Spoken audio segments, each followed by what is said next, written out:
Hey legends, welcome back to Jaunty Stories, Season 5, Episode 2 with Jared Nickerson. He is a legend, a vector artist, musician.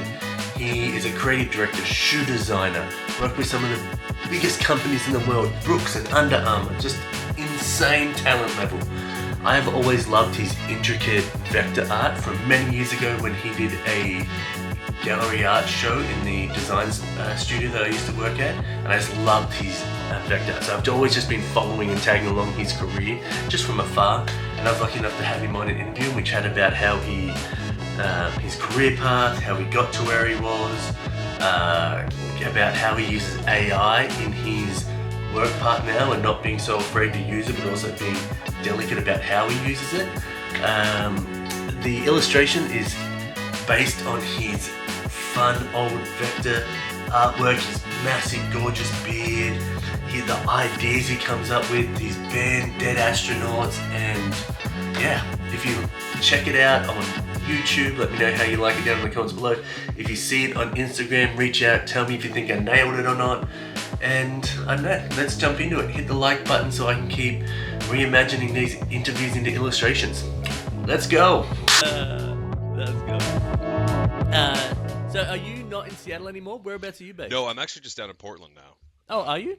Yeah. I was at Brooks running. Actually, this might even actually been after our time, yours and my time. Yeah. I think I joined Brooks running to be like in-house creative, and that's actually where I met Dave Larson, funny enough, who you obviously know. And so I was there for a period of time, and I'd actually joined their team as an in-house illustrator. Okay. So cool. went through, and I can kind of talk through the history of that at some point. It's kind of a non-typical journey, but yeah, I basically had been in Seattle for a while, went down to California for a couple years. My wife's originally from Orange County. Yep. And then had come back. Brooks had actually made me an offer to come back to the brand. I'd left after a couple years. And so I went back up to Seattle again for a couple years, did the Brooks thing, and then Under Armour basically made me an offer I couldn't refuse. Oh, wow. To summarize it. So yeah, I came down to Portland, and Portland was obviously the footwear hub, so it made a lot of sense. So yeah, just ended up in Portland for now. But yeah, not sold on Portland just yet. Oh, really? Yeah, I've been here for a couple years, and I like where we are now, like where we live now. We're in a forest. I'm like 10 minutes from downtown. Oh, wow. It's a picturesque sort of location. We got crazy lucky, super lucky, but it's just Portland's kind of a weird sort of city. It's kind of just a mess right now. Yeah. Unfortunately, and then I'm only here specifically because footwear. That's the industry I'm in. So like, if you could go anywhere and you could keep your job, or you could keep work remotely or whatever, where would you go? Like, where would you choose? That's a good question. So if I was answering for my wife, for example, it would just be somewhere tropical warm. Oh yeah, that would be the answer. Love right? that. Which I get. I totally get. Right. For myself, I'm actually originally from Halifax, Nova Scotia. And okay. So my wife and I had been talking about potentially retiring there one day. And I mean, obviously the weather there is not great. I was gonna say your wife is going chill. The opposite. I know, and it was her suggestion too. So I was like, okay, all right. But yeah, like retiring in like a small like fishing town somewhere or something like that. That's essentially what I'd love to do. Kind of, I've been living in big cities almost my whole life. Yeah. It gets to the point where it's just like you kind of like your own little space, your own privacy. Like I'm sick of grumbling about loud neighbors stuff. You know, I'm getting that age. You could see the gray in the beard. I'm getting that age where I'm on my porch. I'm swearing at kids. Yeah. I'm like, come on, get off my porch. Classic, right? Yeah. Classic. Yeah. Yep. So no, but yeah, for me, honestly, I'd be happy where somewhere warm too. I mean, wherever that may be. I think Hawaii is always a good option. Oh but my gosh, Kauai? Kauai up near Honolulu Bay. I there could you go. be there. Yep. Yeah. So that could be, and my wife, when we first got married, we went to Tahiti actually for a week, and we did like a sail around a bunch of the different islands that were there, and that in theory great, but I think the company we did it with wasn't that great, and Tahiti was kind of interesting. There was like some of the private islands were gorgeous, just beautiful. The reefs were beautiful. So much interesting life that was just there, but then you get in the more populated areas like Bora Bora, and it's kind of a dive. Yeah, it's kind of gross in that sense, and you can tell like where it's kind of been beat up by tourists, and then you've got like all these spots that are selling all these different pearls the cab system there, it's like flat rate is like $30 no matter where you go. And so it's just it's more not really set up for the average person, and definitely not set up for the people that live there either. So it's just kind of a weird spot. I feel like that with anywhere I've traveled that is like not a first world country, but like that relies on tourism, like going to Peru, going to Indonesia. Every time I've been to Mexico, like any of these places where you feel like it's so hard for them because they're like, hey, this feeds my family. Yeah. But if you go up to Machu Picchu and you walk straight into the market that's selling you stuff before you even head up, you know what I mean? Like it sort of takes that mystical, like not mystical, but like the mystery energy of like, oh, what am I going to see? You know what I mean? Yeah, exactly. Yeah. There's something about the isolation from the populace, or from the tourism populace at least, that kind of makes it a little more unique, or a little more authentic maybe in a way too. And so I get it. I get the don't want to do the tourism thing, don't want to look like a tourist, don't want to go down that road. I totally get it. No, 100%. And there's my wife and I, for any of the travels we've done or the travels that I've done, always have kind of purposely tried to avoid like high tourism spots specifically for that reason, right? Yeah. Because it's just tourists suck, us included, right? Like all tourists are just terrible. All of us, we're awful. It's like me and my friends were joking about jet skis the other day. It's like everybody's a dick on a jet ski, and I was like, "What about when you ride one?" Everyone's like, "Yeah, we're all dicks on a jet ski." As soon as you get on one, you can't help it. Yeah, you're a dick. Exactly. It's like you're a tourist. It doesn't matter. You're like wherever you go. Yeah, you're always in the way. Like, yeah, so I get it. It's tough, right? Too. Like we've just, especially in I mean Western culture, or even really any sort of I guess white culture, to put it bluntly, is just there we've just commercialized so much stuff, right? And we expect it from the rest of the world too. Well, it's kind of like when you look at Egypt, right? And you see the picture of one of the pyramids, and you're like, oh my gosh, this is in the middle of nowhere. Yeah. And then you get the other side. Rotate the camera, yeah. Yeah, and so I've never been there, but I had no idea until I was like in my 30s, and I saw a picture from the other way, and I was like, what? Like, that's like right next to the, like, next to it, right there. Yeah. Someone's getting it. Of course, nobody wants to get a picture of that. Yeah, no. Yeah, I had no idea. So, but that always is the epitome of it. That's the humans and just like going, oh yeah, no, we got right up to it, and now we can still make money off this. Yep. Just point the camera that way. Yep. Yeah, it's kind of just how it works in sort of these economies that we live in, right? When everything's a commodity. Yeah. I just wish people would start paying me for my commodities. That's all I want. I mean, make it work for you, man. I've got faith in you, right? You just got to wear something a little more skimpy, something a little more revealing. That's what we're talking about, right? Yeah. Okay, good. Yeah. Well, I try and do that on a Friday night on the corner. I'm still not picking up anything. It's still just doing terrible. Just terrible. You'll find your niche, I promise. You'll find your niche. I have to narrow my niche really small. People need to like really small things, and they narrow it down. No comment. All right. Let's get into these questions, and I'm sure we're going to hear your story as we go through it. Yeah, that works for me. All right. So here we are on Join This Story. We have Jared Nickerson. We're going to jump into the 10 questions. First question, Cybertruck, yay or nay? That's oddly enough a loaded question. Nay for me. Nay for sure. you. Yeah. Why for the nay? I'm not an Elon Musk fan, for one. I am not an Elon Musk fan. I can tell you that now. Yeah. But I will love to have a fucking Cybertruck.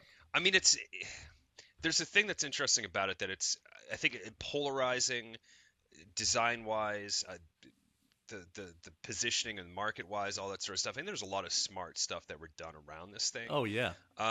But it's somebody, I read a comment, or I heard a comment the other day, and it was something interesting. It's like, one thing that's great about the Cybertrucks is it's enabled us to really narrow down who the assholes are. It's like the one person in town, or the couple people in town that have a Cybertruck, you're like, oh, that guy's a dick. But see, like, you just know. It's funny, because coming from Australia, where the cars are nowhere near as big, yeah, and then you land here, and I'm like, every person, like, so I grew up skateboarding, and when I saw a skateboarder that had an Escalade, and like they had made it. When I look around town now, and like every other person has an Escalade, like suburban mums driving this like massive wide car, I'm like, everybody's a dick here. Let's not get it wrong. We're all dicks. Yeah. And I'm like, with the Cybertruck, I just love it because it's so different. Yeah. Like it's so removed. Like I have the Tesla Y, and in Seattle, it might be the same in Portland. Mm-hmm. There's so many of them. So it's like having a Prius when Priuses come out. Yep. And I'm like, okay, there's a ton of them. But there's nothing so different about it where you're like, oh, dang, look at this difference. You know what I mean? But the Cybertruck is so removed and so different. I'm so drawn to that. Mm-hmm. That's the piece. The Elon Musk, the polarization, all that sort of stuff. I'm like, oh, God, no. But that being different and trying something different, I'm all for it. Yeah. No, I get it. Yeah, and it's always tough to kind of separate that sort of like whether it's a movie, whether it's music, whatever it is, to try to separate that from the artist. In this case, Elon Musk is not the artist. He literally had almost nothing to do with it, sort of thing. But it's to make that separation is key, right? To kind of compartmentalize that and see the Cybertruck on its own as sort of this thing. I saw a meme the other day. I don't know how true it was, sort of thing, but basically it was all about Cybertruck owners are having the problem of raccoons are trying to break into the Cybertrucks. Oh, really? And the whole thing is because raccoons kept mistaking them for dumpsters. I was like, oh, that's actually kind of funny. That's it. Yeah, I mean, from a design standpoint, you can kind of see it, but also just as like a joke wise too. I was like, oh, that's actually kind of clever. Like, I seen one where it was like a person. There was a barbecue front grill part, but it was just this metal thing that was all beat up, and then someone put a picture and it said, oh, Cybertruck owner lost front grill, like, and it was just this bit of flat metal bent, and I was like, I love all the jokes. People can pull the piss out of Australians, pull the piss out of me. I couldn't care. I love it all. Like, so, like, if I had a Cybertruck and someone's pulling the piss, I'm like, yeah, please do. That's like, I couldn't care less. I love all of it. It's great. Okay. What do you do to pay the bills? Well, we talked about what you're trying to do to pay the bills, so we cover that. Your aspect of it, yeah, I'm not being successful. Exactly. Maybe it's good. No, you know what it is? I think my mouth is too small, and I just can't pay the bills that well. No, this is a good question. I mean, you kind of caught me at an interesting time too. So I was at Under Armour recently up until about 2 months ago. Oh, okay. So I'd actually got laid off, and they'd laid off a bunch of designers. My boss didn't find out until like a day or two before, sort of this, so he had no idea.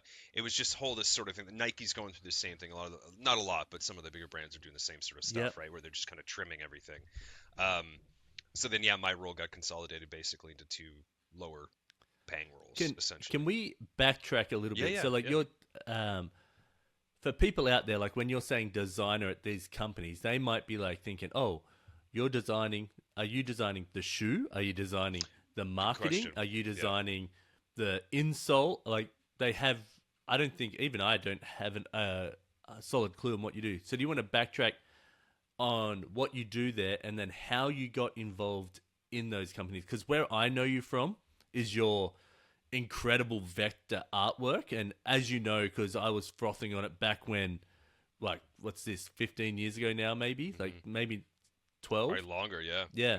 And so that was, at that time, it was so forward thinking for vector art. You know what I mean? And then coming to that where now, and then I think you started working to Brooks after that. So if you maybe, sorry, long-winded. No, it's, that's a great point. Yeah. And we kind of touched on it earlier, but no, that's a really great point. So I'd actually, to your point, had gotten started as an illustrator. So I never actually went to school for anything art related. I'd been on my own since I was about 15 or so I couldn't afford to go to college or university. My high school and post sort of time, a lot of that was spent paying bills, trying to pay rent, stuff like that too. So, but not a big deal. It happens. But what was great was in my early 20s, I knew what I wanted to do. I knew I wanted to be a designer / illustrator sort of thing. I knew I wanted to kind of get in that field. And so I'd started my own studio, and I got incredibly fortunate within my early 20s to land. I landed Microsoft as one of my earlier clients, like really early client. You remember Suicide Girls? Yeah. They're still around. Yeah. I was super fortunate. That's a burlesque. Exactly. Girls, right? Yeah, it's kind of like alternative soft like tattoos, bottle sort of stuff. Yeah, exactly. Yeah. So tattoos, piercings, the whole thing. Yeah. So, which they're a great sort of brand. They're still alive, a kick, and they're doing great. But I was super fortunate. Really early on in my career, I was able to do a bunch of promotional sort of desktop wallpapers for them with a bunch of their models. Oh, so wow. I got paid to basically draw naked women. So it was a great gig. But what that turned into was I was able to do all the illustration work for like 2 or 3 of their printed issues, which was really cool. So I got to do illustrations of like Zach Galifianakis and Maynard Keenan and like all these different celebrities, which was really cool. And then did illustrations of the girls and different things like that as well. So I got a lot of sort of editorial experience in there, portrait experience. It was really great. So I got super lucky early on.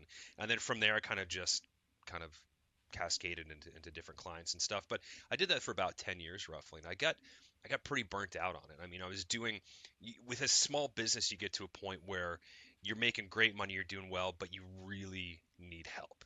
So I was having freelancers and stuff, but really I needed like a business manager. But the problem was I was making great money, but I wasn't making enough money to then pay a business manager like 120K a year or something like that. So I was in this weird sort of middle ground. So you just get burnt out, right? You're dealing with new clients every week. And this was back in sort of the heyday of graphic design when like graphic designers were celebrities, sort of thing. And everybody wanted to be one. Everybody was curious. I was doing interviews all the time, like all this sort of stuff. Was speaking at events, at Adobe events, for example. Like it was great. Like it was really interesting. But so business was just good. And back then the housing market was taking a dive. So a lot of people were getting laid off and fired. And for a freelancer, that's actually, depending on what industry, that's actually really good for you because you pick up a lot of those sort of jobs, right? You pick up a lot of like one-off jobs here. So, but it gets to the point where you just get burnt out, right? You work on clients or you work on projects that never see the light of day. You get paid, but they never see the light of day, or you can't put them in your portfolio at the end of the day, or the company goes belly up 2 months later, like after you do all this work. So you get in these sort of cycles, and it does get exhausting after a while, especially without the help. So I was getting pretty burnt out, and at this time Brooks Running actually reached out to me and wanted me to be an in-house illustrator for them, and the timing was actually perfect. So I said, you know what, I'll meet the team and I'll just see what everything's about. Went in to meet the team. Dude, they were awesome, just great people to work with, some of which people I still talk to this day, and they just joking around with them, and it felt like these are people I'd known for years. So it was a really interesting environment, and up to that point I'd only really had limited sort of corporate experience of working. All my corporate experience had been like just presenting to either leadership, but never actually being in the corporate sort of world, which was great. I kind of wish that was still the case, but we are here now, sort of thing. But they were great. I was there for about 3-4 months roughly, and I got to know the head creative director of the footwear team that was there for footwear design. And footwear design, not going to school for industrial design, anything like that. I just never even really entertained it, even though I had a closet. I had more shoes than my wife had at this point in time. Too. There you go. See? Yeah. So I just really loved them, but I never even crossed my mind to design shoes ever. I just didn't think it was a possibility. So got talking to him. I was doing some branding work for the footwear team. I was branding some of the technologies, doing some graphics, and 2.5 months later, roughly, hired me onto the footwear team after a lot of conversation and back and forth, and basically spent about 2.5 years, 3 years back and forth to China, basically learning the industry inside and out. So the design, the storytelling, the development, the material design, all this sort of aspects of the whole thing. Learn how to work with blueprints for basically the bottom of the shoe, the tooling, that's all done with blueprints. Learn tech packs, which is sort of how the shoe is built, and build all those things out. So really learned every aspect of it, even down to the consumer insight phase of it. So I was fortunate to go to Japan to do consumer insights for consumers there, all over Europe. Was really, really sort of lucky. And then I'd left some things had changed leadership wise in Brooks, and directions had changed. So I'd actually left.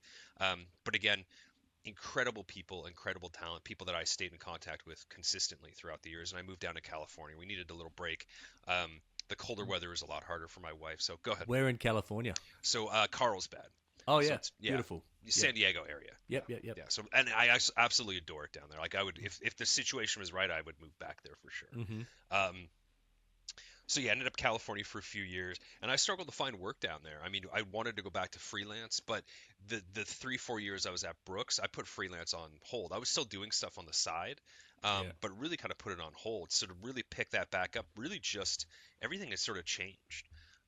The economy had changed, really how to get clients and how to get that. It just everything really kind of changed. And I was really fortunate early on. I got on Behance. Earlier in my career, I had a Behance account, and I actually got to know some of the people at Behance, which was great. Yeah.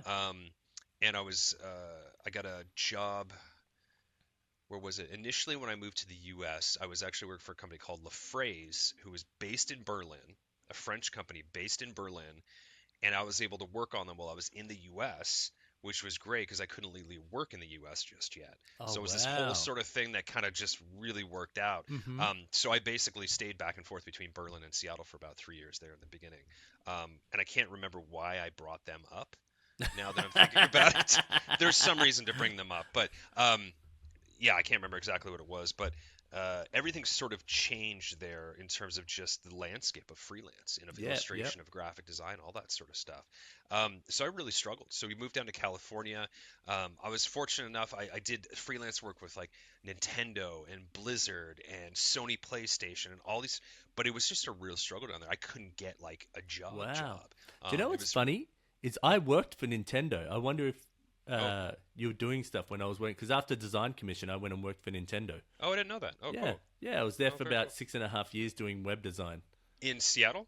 in Redmond. Yeah, just outside Redmond. of Okay, Seattle. yeah. Oh, cool. Yeah, I forgot they'd actually had an office there. Oh, I, yeah, so I I didn't didn't know that. even know until I applied on Craigslist, and I was like, this can't be real. And I applied through it. I went through their crappy UI version of, that's different now, but of how to apply. And I think Yeah. it's just that I was one of the couple that made it all the way through.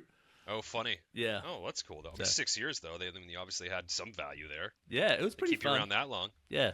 Yeah, exactly. I don't know. They don't really fire people, so because there's a few people that should be let go, but maybe just- I was it's one of those. Culturally, just one of those. Yeah, exactly. Yeah. No, all good. No, that's interesting. I forget. There's like, I think Wizards of the Coast are in Redmond as well. There's like Yeah. a few other like known brands that are Yeah, there. yeah. You There's ones never that really you think just about it. don't think that are such big brands Mhm. that are around here as well. Yeah. Yeah. So yeah, got back and forth to the footwear thing. Moved down to California, took a break, still did some freelance, and then Brooks basically made me an offer to kind of come back. Yeah. A couple years later, so I went back, and So- it was. Can I ask, Mhm. when a company like that makes you an offer, is it purely money where you're like, oh God, I cannot throw that much money away? Or are they like, hey, we love the work that you were doing. If we bring you back, we're going to give you X or Y leeway, or where you're going to work with this team, or like that sort of stuff of like making you more happy creatively to explore those things? Like how did they draw you back? Yeah, it's a good question actually, and there's a little more to it where I'd actually been in talks because I knew the people there, still talking to the people there, were friends with the people there at the time, and they'd actually brought me back to do a mural. So I designed, it basically like a vinyl application. So I designed it all in Illustrator, Yeah. and then printed off and went on the mural. And it was basically this thing called the Makers Lab, and it was this sort of this creative sort of location in the Brooks headquarters in Seattle there. For the designers to like cobble stuff together and sew and make things with clay and do really a bunch of different stuff.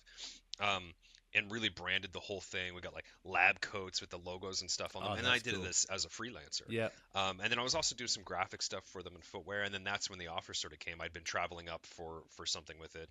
Got to talking to the director at the time, and talked about coming back. Yeah. So they made me an offer Okay. to come back. And the terms of the offer, with the things that had changed at Brooks, one of the reasons I left, a lot of that sort of leadership had gone. They left around the time or after I left.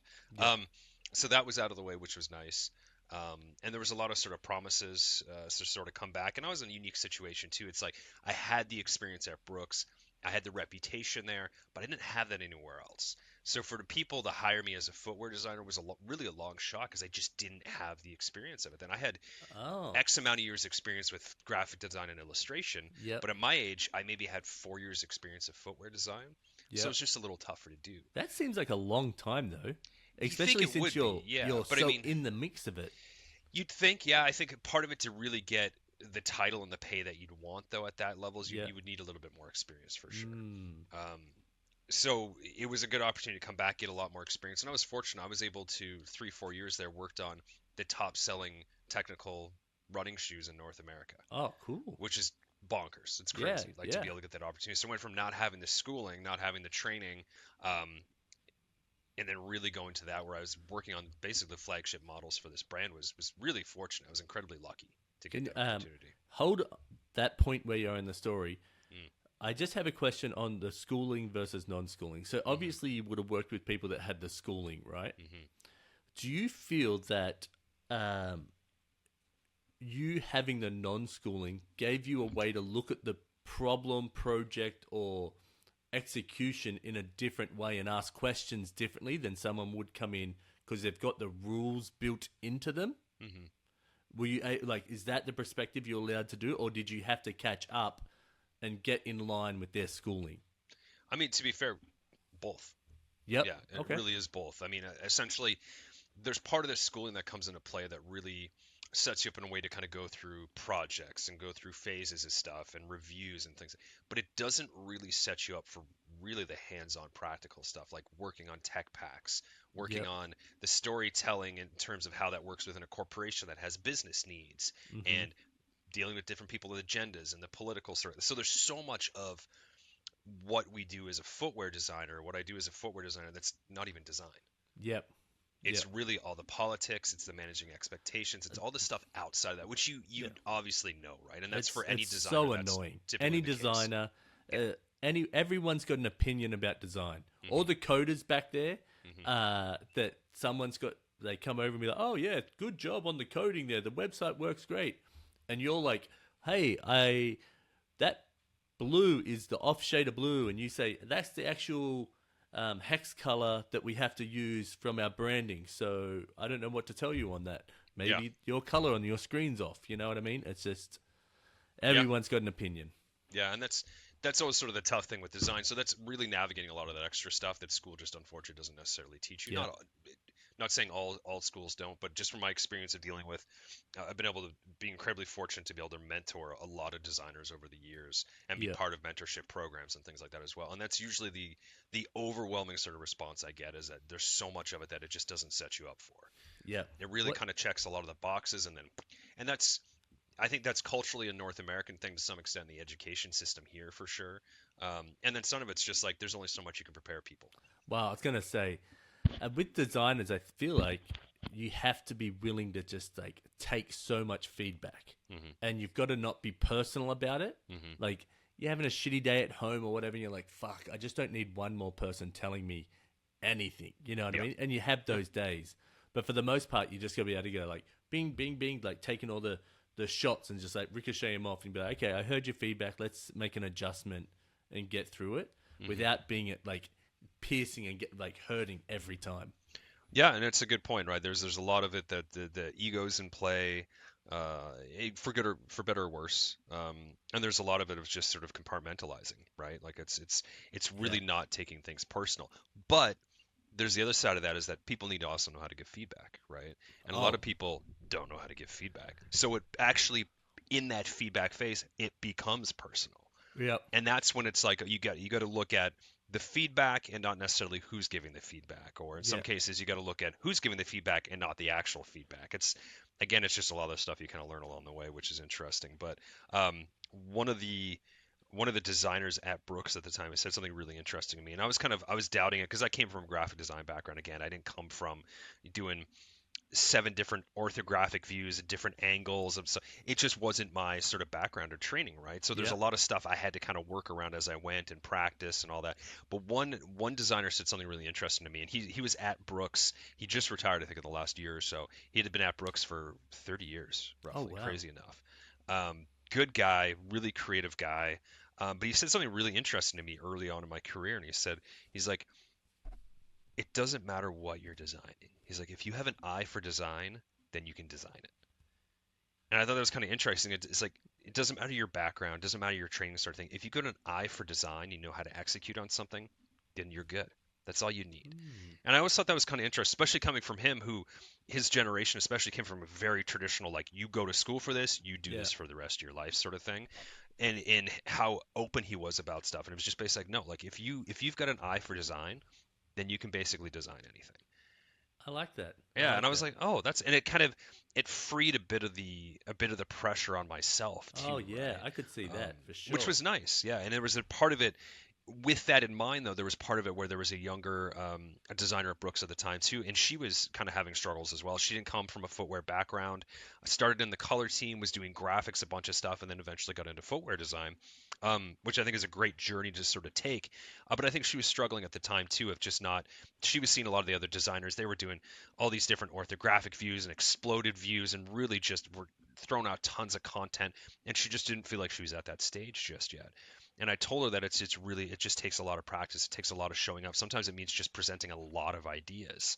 And it's really that we don't have that background. We don't have that typical sort of industrial design sketch style. We don't really have that sort of stuff. So it just means you have to work a little harder, right? Yep. And maybe that means more ideas, or maybe that means you have to visualize the ideas in a different way. Maybe you do it in clay. Maybe you do it in compositing, collages. Maybe there's just different ways to do it, sort of thing.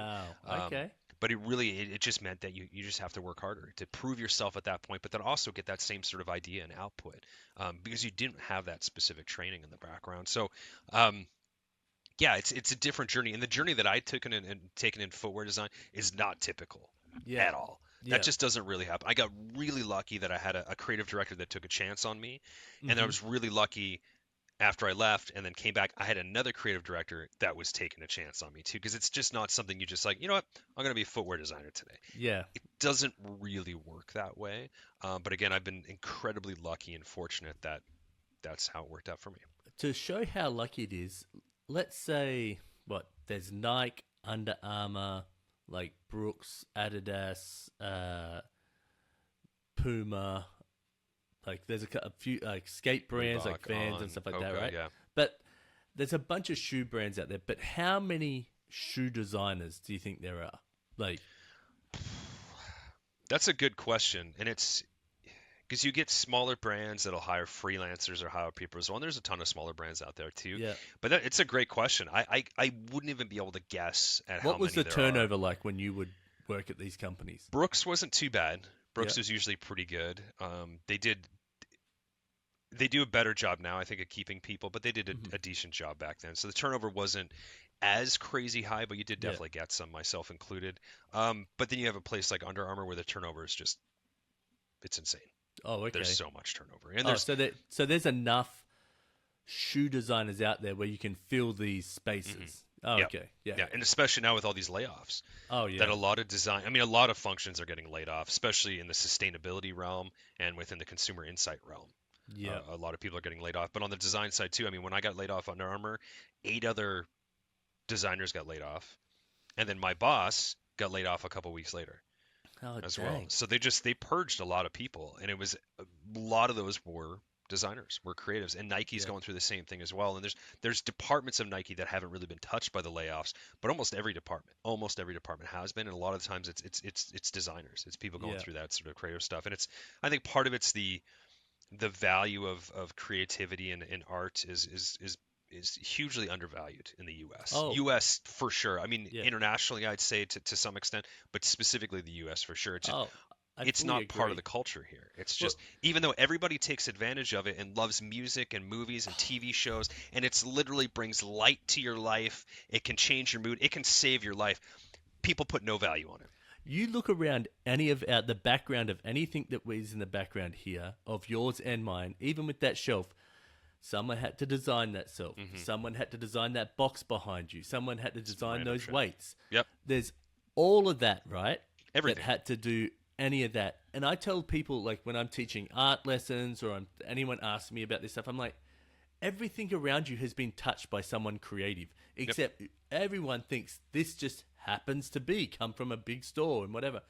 And I say, we undervalue creativity so much, but we're willing to take advantage of it. And I'm like, and I get a little frustrated. I'm like, you'll listen to musicians, so you'll listen to Ariana Grande, you'll buy her album, but she gets paid every time that song gets played somewhere. Whether it's 0.001%, she's still getting paid.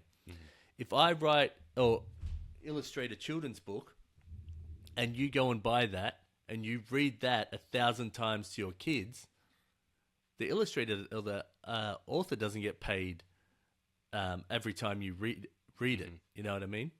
So I'm like, there's definitely what we value in this country, or like it's just that's worldwide as well. What you value and the creativity, especially the people that do the branding or the look, or like think of Beyonce. There's no way she's going to come up with all of that stuff on her own. Like there's all the outfit designers, there's the stage designers, there's her branding, their like overall branding, marketing, and all that. There's all these people working together to make that machine work. You know what I mean? Yeah. And, no, exactly. Yeah. But anyway, I'll get off my high horse. No, all good, and it makes sense. I mean, and there's tons of loaded subjects around that once you get into like music streaming and how that has basically destroyed artistry on a certain level too, definitely. right? It's just basically turned into this mass consumption sort of thing where albums, and this is not to get off on this. So I'm a musician as well, on the side. So I'm obviously passionate about this too. But there's something really interesting about like. I think it was Billie Eilish not the other day, but a while back, had a quote, and this is nothing against her. This is me backing her up, but she said something about like, "Oh, my latest album it's a journey, and it's meant to be listened to from like start to finish." And I kind of sat there as I read it. I'm like, the fact that she feels the need to explain that is actually really sad. And I get why she felt like she had needed to explain it. I'm 100% on her side. Yeah. But I thought it was something really interesting that she felt like she needed to explain that to people because streaming has it's a single and a single here and it's this and it's just instantaneous access, right? Yeah. So when you have that much instantaneous access to music, it loses its value.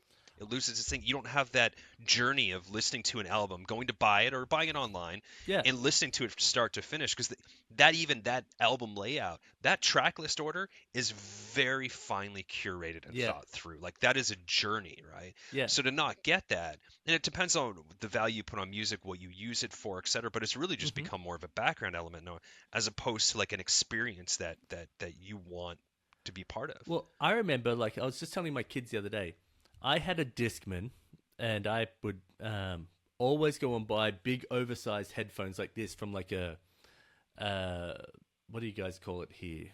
It was called Dick Smith in Australia or something like that. Something like just like a Radio Shack or Best Buy. Radio Shack, yeah. But like the smaller one, and they always had these headphones like curved up, and it was from like skateboarding and watching those guys, and I'd be like, oh, I want that, but. I told the kids I would go home and not turn my TV on and be like, hey, I'm just going to sit down and listen to my new album that I got and just sit on the couch and listen to it. But I don't do that now. Like timing and stuff like that, there's too much other stuff to do. But my son loves music, like listening to it, but he will just pump through the songs. Oh, I'm bored with that one, bang to the next one. There's no like that. Like the last album I sat through was Good Kid, Mad City by Kendrick Lamar, and that one is like it's like a story told through a day or something like that. And I remember being like, oh my gosh, I feel like this is how that like the albums used to be, like, you know what I mean, like putting that together, like really thought out tracks. So I agree. Album artwork, you get the lyrics on the inside, you like read the lyrics along to the song, like it's just really part of experience. But with that said, I don't want a few thousand vinyl records I got rid of my vinyl collection because it was too much. Like I don't want to lug these things around. Like, and there was just so much. So, but what's really interesting, I think it was 2018. I don't know if it's changed since then. That was a couple years ago. I think 2018 is still one of the biggest years for vinyl, which is ever vinyl sales. I think it was 2018 if I'm remembering correctly. And a lot of it was the younger generations that were buying it. Yeah. Well, I think a lot of like Taylor Swift, didn't she have an album come out then? Yeah, and then I think Adele, and I think it was one of them. Sony basically tanked the vinyl market for like a solid 2 years. Yeah. Where like everything was delayed. Like no matter where you went, vinyl was delayed by like 6 months a year. And it was because they pumped out so much. I think it was the Adele record that came out around that time, to the point where you could buy that Adele record on vinyl for like $3. Oh wow! Because there were so many of them, people just wanted to get rid of them, and it saturated basically the production of vinyl. Or not, it basically bottlenecked it to the point where, and we had a record coming out at that time, and I think I kind of lucky, but I think even the delay on that record was like 8 months to get that thing made, which was pretty far out. Yeah. What type of music are you playing? And do you have a website or something like that I can link people to? Yeah. So it's just Dead Astronauts. Dead Astronauts. The name of the band. Yeah, but we're Spotify, Apple Music, everywhere. Yep. Okay, well, I'll get that stuff off you, and then I'll make sure it's in the description and stuff like that. Sure, yeah. No, that's awesome, yeah. So, but yeah, one point I wanted to make, though, about the younger generations buying vinyl is really wanting something physical. Really tangible. Wanting something that, like, tangible, exactly, like something collectible, something that was really like, this is a thing that I have, as opposed to just some floating digital thing. Yeah. Which I'm 100% behind. I totally get it. I try to live a very minimal life, and we couldn't tell by the mess behind me, but I try to live a really minimal life as much as I possibly can. So a lot of the collectible stuff and all that, I've just kind of purged. I say this as I have a record behind me, but it's one for my band. Um, but it's nice to kind of see a lot of the younger generations are really coming back to that, Yeah. really getting more sort of tangible sort of things and less of this detachment, this digital sort of Yep. attachment. And I'm not saying one's better over the other. There's advantages and disadvantages to both. There's 100%. always a nice little area between, you know what I Yeah, mean? exactly. A Yeah. nice little balance you can reach. Yeah. But it's the same generations too that are now taking up trades. Because our Yeah. generations dropped trades. We're like, yeah, plumbing, electric. I don't want to do that. Like, because there was so much more money in things like graphic design or Yeah. website building. Really, there was so much more money in tech. Yeah. So a lot of our generation just really dropped a whole lot of that. So it's Mm-hmm. great to see this younger generation now come back and really want to get more hands-on. Well, Really want to get more sort of physical with things. yeah, in Australia, trade jobs are still really big, but they're viewed a lot differently in Australia. Like you'll go through a little bit of schooling to get it, but it's like you're doing your what's it called? Not work experience. It's basically like your internship, but I can't remember. For trades, trade assistant, whatever. Mm-hmm. And you do that for 4 years, but you do 1 day a week at school or something like that, and it builds you up, and you get that. But it, like here, like if you, it's kind of looked down upon if you like do trade work overall. Like where I see like I meet a chippy and I'm like, oh sweet, what type of wood you using? Oh, like I get so excited from a creative perspective, but also that my friends back home are chippies, are sparkies, are plumbers, like, and they are doing super well. Yeah. And here, and then there's a guy that I play pickleball with, and I was like, oh, what are you doing? He goes, oh, I'm a carpenter, and we were chatting about that. Something. He goes, yeah, everybody thinks every carpenter is broke, and he's like, no, it's not the case at all. And I'm like, I know, like, and then we were chatting about other stuff, but he definitely notices, and he was like, oh, I'm always like a little bit, depending on, I don't really want to talk about work because of how some people view it, view me. Interesting. And I was like, okay, like I can understand that in this context of America. Yeah. Well, I mean, hopefully that's a change with so many, much of the younger generation really getting back into trades. Hopefully that's a change in that for sure. And I mean, and I get it. It's like design. Tradespeople are a part of literally everything. Everything. Just like design is part of everything. Like it's just how it kind of goes, right? So when I got started, when I was going through high school, and even post high school, trying to support myself, like I had done landscaping, I had done roofing. That sucked. Tile setting. I'd done a bunch of different sort of just trade sort of jobs to try to learn sort of like what path I wanted to take, or route I wanted to take. So it's such an integral part of what we do, of the economy, of all this sort of stuff, that it's interesting at being looked down on. I could definitely see that for sure. I never really thought about that before, but now that I could definitely see that, especially in our culture. And also maybe the contrast in Australia, like it's like a plumber, like a tradie, they're awesome. Like, you know, like not that they're just looked at as like that's a solid career. You know what I mean? Where here, if you're not trying to be the CEO of some company, or if you've not got some plan, maybe I'm too much in the tech like bubble here, so it might be a bit different elsewhere. But it feels like if you're not doing that and trying to like have a startup, or you're going at like you're not doing anything. So I don't know. Well, and you touched on a good point. Part of it is it's culture here, right? Like everybody wants to be a celebrity, and everybody wants to be unique. And I don't know if is it Buddhism? I can't remember. One of them talks about how there's a quote from one of the leaders. I think it's a Buddhist leader, and basically said something about like one of the biggest scourges on the human population right now is everybody's desire to be unique. And I thought that was kind of interesting. And that didn't mean like, oh, you can have unique hobbies or like different things, but it was just like people would forego what was better for their family, or better for the greater good, or better for this sort of thing, or what it would basically just selfishly do what they wanted to, which I get. But there's part of that where it's like the American dream sort of thing, where like, no, but that teaches you to literally steamroll everyone else. Yeah. Because not everybody can be in the top. Not everybody can be unique and a celebrity. So it teaches you to basically steamroll other people and not collaborate. It teaches you not to actually be a part of a collective that has a sort of shared agenda. And I'm not talking about like a communist extreme. I'm just talking about doing what's good for your community, sort of thing. And that it's taught so many people to keep their heads down and just do what's good for them. That it's almost created this really sort of narrow-minded sort of culture. Yeah. And I think what's nice, again, to give credit to the younger generations, I think a lot of that's changing.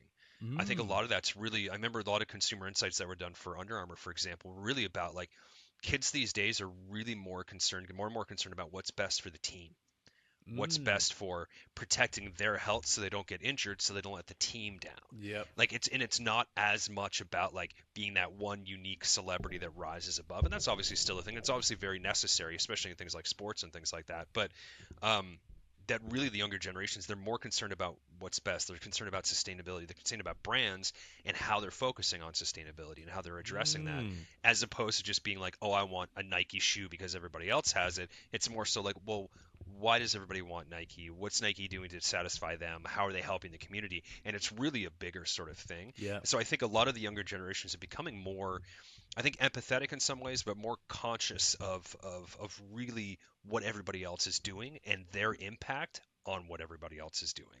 And I think that's wonderful. I think there's something, and I don't know if it's a technology thing that people have been brought together for long enough now that you start to like really see what communities or what cultures need, or where there's, I don't know. I honestly couldn't tell you at this point, but I know that a lot of the younger generations more coming up. I'm not the type of person to rip on younger generations at all. In fact, like they're just trying to survive in the world we built for them. So you can't rip on that, right? But I think for a lot of them, really, they're coming up and they're doing a better job than we have, for sure. Except for the pajama pants, right? Like unacceptable, just unacceptable. I'm wearing jogging pants right now, or I'm wearing like sweatpants right now, so I can't really comment. So, but no, exactly. Yeah, I'm wearing nothing. So see? Awesome. Yeah, I just can't stand up. Yep. You just got that chunky ding dong out. Great. You're so generous with chunky. Maybe not the word. So thoughtful. But yeah, so no, it's really just whether it goes to the music side of it, whether it goes to the design, the trades, all that sort of stuff. I think there's a lot of it that really got left kind of behind for convenience or for celebrity or for making a quick buck, that we really sort of lost a lot of the artistry, a lot of this stuff, unfortunately, and in turn lost a lot of the value in this stuff too. Yep, I agree. All right, which fictional character is your favorite? Ugh.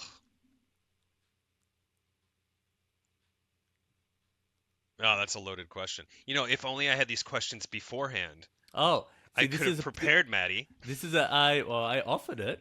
You didn't ask for it. What? You didn't say, yeah, I'll take the questions. Oh, I thought it was just a given. I thought I just was supposed to get them. Oh, sorry. Oh, okay. No. Oh, good. No, we're good. That is a loaded question. There's just so many. Yeah. I keep kind of like falling back to like maybe a Star Trek character from like Next Generation, maybe. Oh, I didn't think you were going to go that route. That's interesting. I like it. Yeah, I'm a big Trekkie for sure. I'm trying to think. Maybe there's a bit of like there's a little bit of Data maybe in there. Ooh, Data's this one, right? No, that's Geordi. Oh, Geordi. Data's the android. So like the android. Pale Yes. Yes. But I'm more kind of maybe of a Riker kind of guy, like from the Next Generation, bearded, kind of like a good with the people sort of thing, second in command sort of stuff. I think that's maybe who I resonate with. I think Riker's pretty rad. That's probably what my wife would say too. It's tough because it's like once you start to get into things like, oh, you get into superheroes, it's like, oh, well, they've got a cool superpower, or you get into like a celebrity and they're like, well, because they have a ton of money and they seem like they're a cool person. So I don't know. So I think fictional wise, I think is a good call because it could really be anything. But I don't know. I'd probably have to go with something from Star Trek Next Generation. Okay. Sure. Yeah. I like that. I like that. Yeah. Did you like the movies when they came out? Not really. There was the First Contact one, which was like the Borg and was like Captain Picard. It was all the Next Generation stuff. It's a dumb movie, but I love it. It's just a ton of fun. What about the one with like Chris? Those ones. Yeah. So that was the J.J. Abrams sort of world. I don't know if that's called like the Kelvin timeline. There's some name for those specific movies. Oh, wow. Because they were all the Star Trek characters, but they actually had different sort of backgrounds. And in some cases, like the storytelling was different. Like how Khan came into the picture, like the big sort of known sort of Star Yeah, Trek because villain they're from like the original series. near a time, like a black hole, right? So the timeline, and there was two Spocks in one timeline. Yeah, exactly. Yeah. So there was all sort of, so they took some liberties with it, which is fine. I mean, that's great. Yeah. I'm always happy to get new Star It was Trek. more action oriented, right? They were, yeah, and you get like the lens flares, you got the Yeah. big glare, you got the explosion. So it was really more of a sort of Hollywood over the top action movie sort of version of what Star Trek Yeah. was. And really, Star Trek was really about sort of the moral principles and the storytelling and that. Yeah. The J.J. Abrams world still had some of that, but it was really focused on just like sex appeal and explosions, Yeah. lens flare, which is fine. I mean, there's value in that stuff too, right? Yeah. I mean, at the end of the day, movies are entertainment. That's Yeah. exactly what they are. But I think it was interesting. The Star Trek Beyond, I think, is the last one they did with that group of people. Yeah. And what was interesting is they got Simon Pegg co-wrote that. Yeah. Which was really interesting. He obviously played Scotty in the movies, and he's a massive Star Trek fan. I don't know if you've ever watched any of his like earlier stuff, like his earlier like occasion- Spaces and stuff like that. Yeah, exactly. Yeah, Oh, exactly. God, that was one of my favorite shows. It's See? so funny. There you go. And he loves sci-fi, and he was a huge Star Trek Yeah. fan. And you could tell the writing in Beyond and the story and stuff was actually really well done. You Oh, could tell wow. that somebody really that knew the subject matter, knew the characters, and knew the world that they lived in helped write that or wrote that. So that was something that was really nice. But the first ones were just more like a Hollywood version of it. Yeah. So it's unfortunate because I think Beyond ended up really pushing them in the right direction, but then that was the last one. Yeah. I think people just kind of had fatigue. Just out of curiosity, have you watched The Boys on Prime? Yeah. Oh my definitely. gosh! Did you watch Yeah, the one with Bob. Simon Pegg in the like? Yeah, the last one of the last episodes. Yeah, Oh this season. my Yeah. gosh, that was that was so, tough. It was tough, but it's so funny. Yeah, It's and just so funny. well done. Yeah, and Yeah. it's anything him and Nick Frost, especially when they're together, but kind of Oh, anything God. they're in, I'll usually One of my watch. favorite movies. Oh, now what? I'm gonna forget the name. He's in a white shirt with the Oh, Shaun of the Dead. Shaun of the Dead. Oh Yep. my gosh! Yeah, the Yeah. Cornetto trilogy or whatever it is. Exactly. Yeah, because they had that one. They had Hot Fuzz, and Hot then Fuzz. at World's End. Yeah, and Yeah. at World's End, I didn't. When I first watched it, I was like a little let down.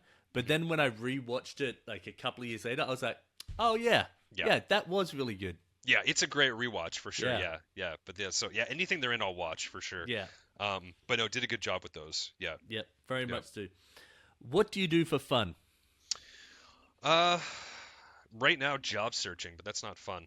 No, I honestly, music. I mean, like I mentioned, we've got a place here in Portland that it's the whole. I'm literally in a forest, which is great. There's a creek in the backyard, everything. So a lot of the time spent on that back deck with my wife. Yeah. Usually smoking a joint or just hanging out, talking and stuff, sketching on the back, reading on the back deck as well. So a lot of really time spent there. Yeah. But music's kind of the other one. We just released an album. What do you play? 2-3 months ago. So I actually do a lot of the digital production. I do a lot of the all the writing, the singing, vocals, and then do a lot of digital production. But I actually grew up. I took piano lessons when I was a kid, so I kind of always sort of had a musical sort of knack. But everything I do now is just sort of digital. But then my bandmate Slade, he's in Bern, Switzerland. Actually, he does all the live instrumentation. He's actually a professional audio engineer. Like he went to school for it. It's what he does for his daytime job. So I got really fortunate. Him and I have known each other for 12 years or so. I've been super fortunate to work with him. So any sort of live instrumentation he'll does a lot of the extra production work as well. So it's really everything's kind of done remotely.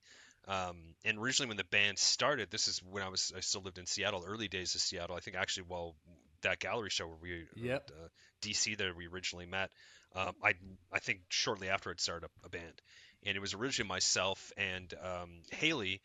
She lived in Toronto, which was somebody that I got to know through the industry. So her and I collaborated on the first 2.5 albums. We had like an EP.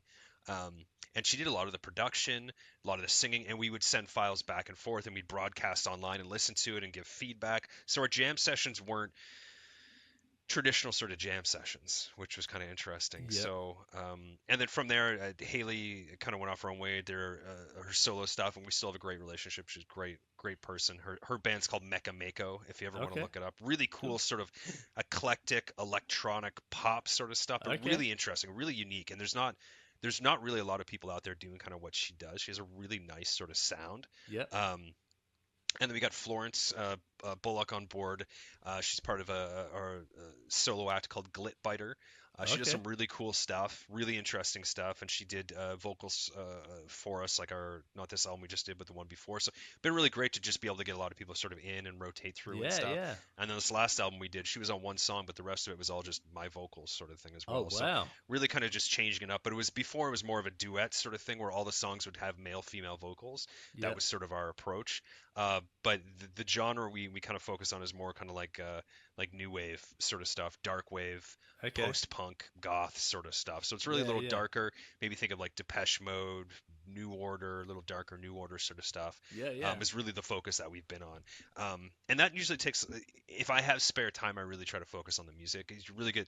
The creative side of it, there's really, if I could do the music thing full time, I would. Oh, Like to do it, wow. like to make to job. But Yeah. there's the writing melodies, the building out songs, the building out the lyrics, everything.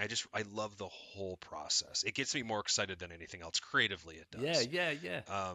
And I really enjoy that part of the process. And I mean, half the time I don't know what I'm doing, and just really just having fun with it though, and really How good experimenting. does that And feel when you find something when you're looking for it creatively? You know what I mean? You're testing things out. And you're like, oh shit, it's I found it, and then you like get Yeah. to like fine tune whatever you found. well, that's a great point. I think there's in music, in really anything creatively, or really anything outside of creativity as well, there's always those sort of eureka moments where something just clicks, Yeah. right? And I found with design, it's been less and less of those as I've gone on. And part of that's because I haven't branched out. I haven't Yeah. done like, oh, I'm going to go learn 3D. So even though I set it as a goal every year, Ah. and sometimes we'll even set up with friends to teach me and stuff, it just never sticks, Yeah, right? me too. Or I'm I've like, put Blender on so many times. yes, exactly. I've got a yeah. few things that I've like half done, and I'm like I know, and I'm sure you are. You get there and you're like, if I put that extra time in right now, I'm gonna get decent and then good at this. Yeah. But I just never tip over. I know it's just that one sort of thing, and it's because just so many other things. Like, Yeah, there's just so much stuff, especially it's with also so time consuming. it is, yeah. And it's in Blender is kind of an interesting one where it's approachable in the terms that it's free, Yeah, and there's tons of tutorials for it, but you can't just sit down and in 10 minutes make something in Blender. No. Blender's way more complicated Yeah. than that. I think there's one guy you probably might be familiar with him. I can't remember his name now, but on YouTube, anytime Blender does like a major update, The he donut? does the donut tutorial, right? Yeah, I've done the and donut everybody on it. knows it. Yeah, exactly. But that's how Blender is that you do a major update, he almost has to redo a tutorial to kind of so it's interesting. Well, he makes a good point, and I don't know if other people know that when you're speaking about a lot of the stuff, artwork you've done in Illustrator, a lot of the artwork you've done is Illustrator, the Adobe Illustrator, using Exactly. vector art, right? Yep, good call. Yeah. And so when he's in that tutorial, he talks about you probably use 20% of the everyday stuff. If you're using this as a job, you probably only use 20%. I find the same with Photoshop, Procreate, Illustrator. You end up just using that 20%. These things can do so many wild things. And I was wondering with you, with Adobe Illustrator, what percentage of it do you use? If 100% is every item, like every tool on there, but your stuff is so intricate and so like colorful, like there's so many overlapping and interweaving pieces. Like you must have clipping masks for days. Clipping masks, yeah, and I don't typically work in layers. Oh wow! Yeah, because it's a lot easier to group. So Yep. you group stuff together, and then you just move within the groups like hierarchy. But if you're doing layers, you're literally having to move layers and read Oh it. yeah, I don't bother with that stuff. Everything's just grouped. But maybe 5%, man. 5%. Wow. Yeah, not it's like you get pen tool, you get the Pathfinder tool, you get a couple of other tools that you're using in there. Maybe if you're doing some drawing in Illustrator as well, you'll use the pressure sensitive brush. Yep. But beyond that, there's Are a you- lot of it that just doesn't get used. Are you using a pen on a Wycombe, or are you using a I'm mouse? not. So there's a few sort of client projects I've done where I've actually drawn Yeah. by hand in Illustrator, which it's just not really built for. It's not right. No, and they've got a pressure sensitive brush, and they've had for years now. Yeah. Which it works for what it is. The problem is like once you start getting into like sketching and vector, you've got all the points, and the more points you have, it's not necessarily the file gets bigger, but the file gets less stable. Yeah. And so I'd have projects for Brooks during a season where I would do 40 different sketches and have them in one file of Illustrator, Yeah. which was dumb because every one of the sketches has so many different points to get those lines look like rough and sort of sketched out.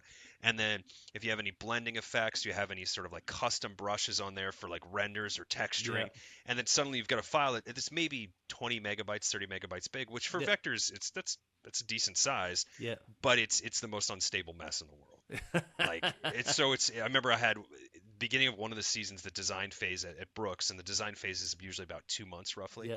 I was maybe 2-3 weeks into this, had a bunch of work. Illustrator crashed and corrupted the file, and which was on me to some extent for not saving like another version of it. Yeah. But I mean, I had some versions up to some extent. Illustrator crashed. I had to send the file to Adobe to fix the file. They never got back to me. And that was one of the options back then they offered, was to actually send the file and they would help troubleshoot it. And so and I'm like, I couldn't wait around. I had a presentation coming up. I couldn't wait around for like them to get back to me. I think I'm having PTSD right dude, now. It sucks. It sucks. And you've obviously been there too. It was weeks of work too. Yeah. It was just like, I got to present this in a couple days. Like I'm screwed. And so what I had to do is I had to like from memory try to rebuild some of the ideas I liked the most of it, re-sketch them out. Yeah, but yeah, Illustrator not made for sketching. That's the lesson. Not made for sketching. But no, in terms of the amount of tools, yeah, honestly, man, it's probably maybe 5%. Yeah, it's so really small. And so the reason I was asking that is that I think out there, so many people be like, if I'm going to learn this tool, I need to know everything about it. And unless you're teaching it, and even then, I don't know if you need to know everything, but unless you're going to be like an Adobe expert and you're going to like go and do these conferences or whatever, or like help inform tools, you just need to learn enough that does your job, and then you can always stretch your skills out and then bring them back in. Because there's tools that I use once every 6 months in any of these, and I'm like, how does that work again? Okay, let me go to YouTube University. Oh yeah, that's how I do it again. All right, let me get into it. Yeah, exactly. It's a great question though, because you're absolutely right. And the lesson to be taken from that, you're right. It's like you don't need to learn the whole thing at once. No. Right. I love that. That's a great point. It's a great way to look at it. Yeah. All right. What do you say to yourself to lift yourself up? Interesting. I don't necessarily have an answer for that one. Oh, okay. Yeah, I don't know. Do you not get down on yourself, or do you not get like? I do, but it's a little different. Okay. So what I've learned, and this was an interesting thing with Under Armour, I'd realized that because the amount of stress that came with Under Armour, again, great people, great amount of talent. The brand is a whole nother story though, but the stress there was unique in certain ways that I hadn't quite dealt with before, and the way that I was internalizing that stress, I realized that maybe something was wrong with me. Not crazy or anything like that, but I realized that the way I was processing the stress, was unable to compartmentalize things. I started to really realize that how I was processing things was quite a bit different. And there'd been multiple times throughout that I'd realized that I don't know how people do this. I don't know how people do this corporate thing. I don't know how people manage the creative side of it and then navigate this and then do this thing and have to deal with this. There was just so much, and I'm going to find out that it's because most people that are managing it are in a different sort of mental state. And part of it's, I was diagnosed with ADD this year, which looking back, makes a lot of sense. It all checks. Do you know what? I feel like I've got just a little slice of everything. I'm like, well, and that's why it's a spectrum. Yeah. Honestly, everybody's got elements of these, and there's some of them genetic, some of them's trauma based, some of it's all sort of stuff. And for me, it was always, I'd figured that my mom had suspected there was something, but that the ADD thing wasn't a thing back when I was a child. Like nobody knew what that was. They were just hyperactive or something. Yeah, like it was just like, and I wasn't hyperactive on that point, but the learning part of it was I just learned things very differently. Yeah. And I processed things differently. And even my interactions with people almost came from like a preloaded database of responses and not so much an emotional sort of connection.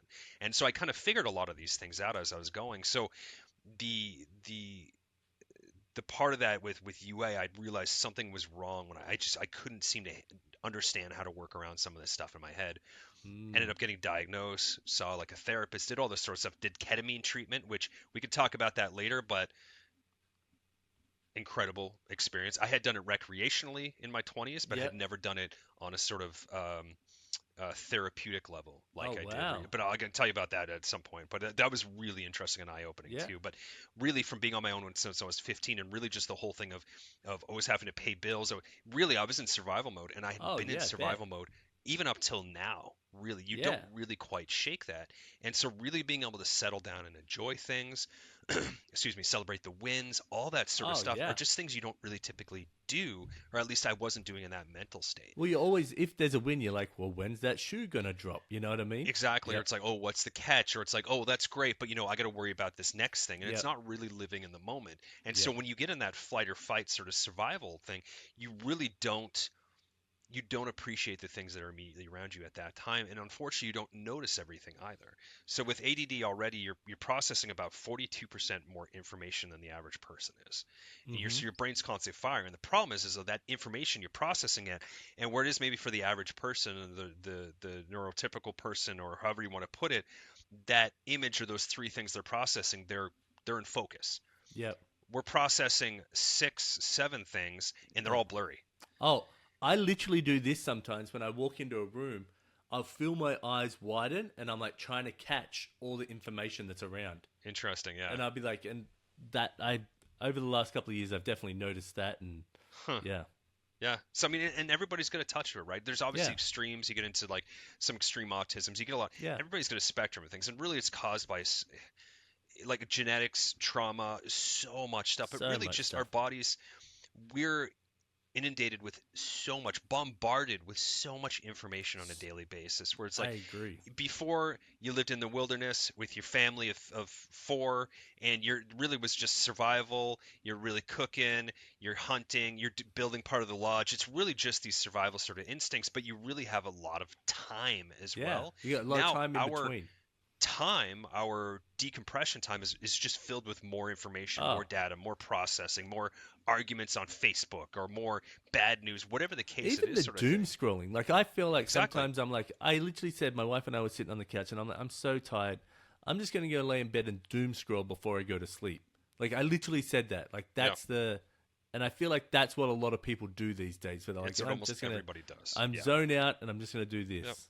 Because it gets so much of what we're, whether it's politically, culturally, the geopolitical landscape of the world, whatever it is right now, there's just so much bad information. There's so much negative information. You're just overwhelmed. So you're constantly in that similar sort of fight or flight scenario where your brain's just really trying to make sense of stuff constantly. It's never in a state of rest.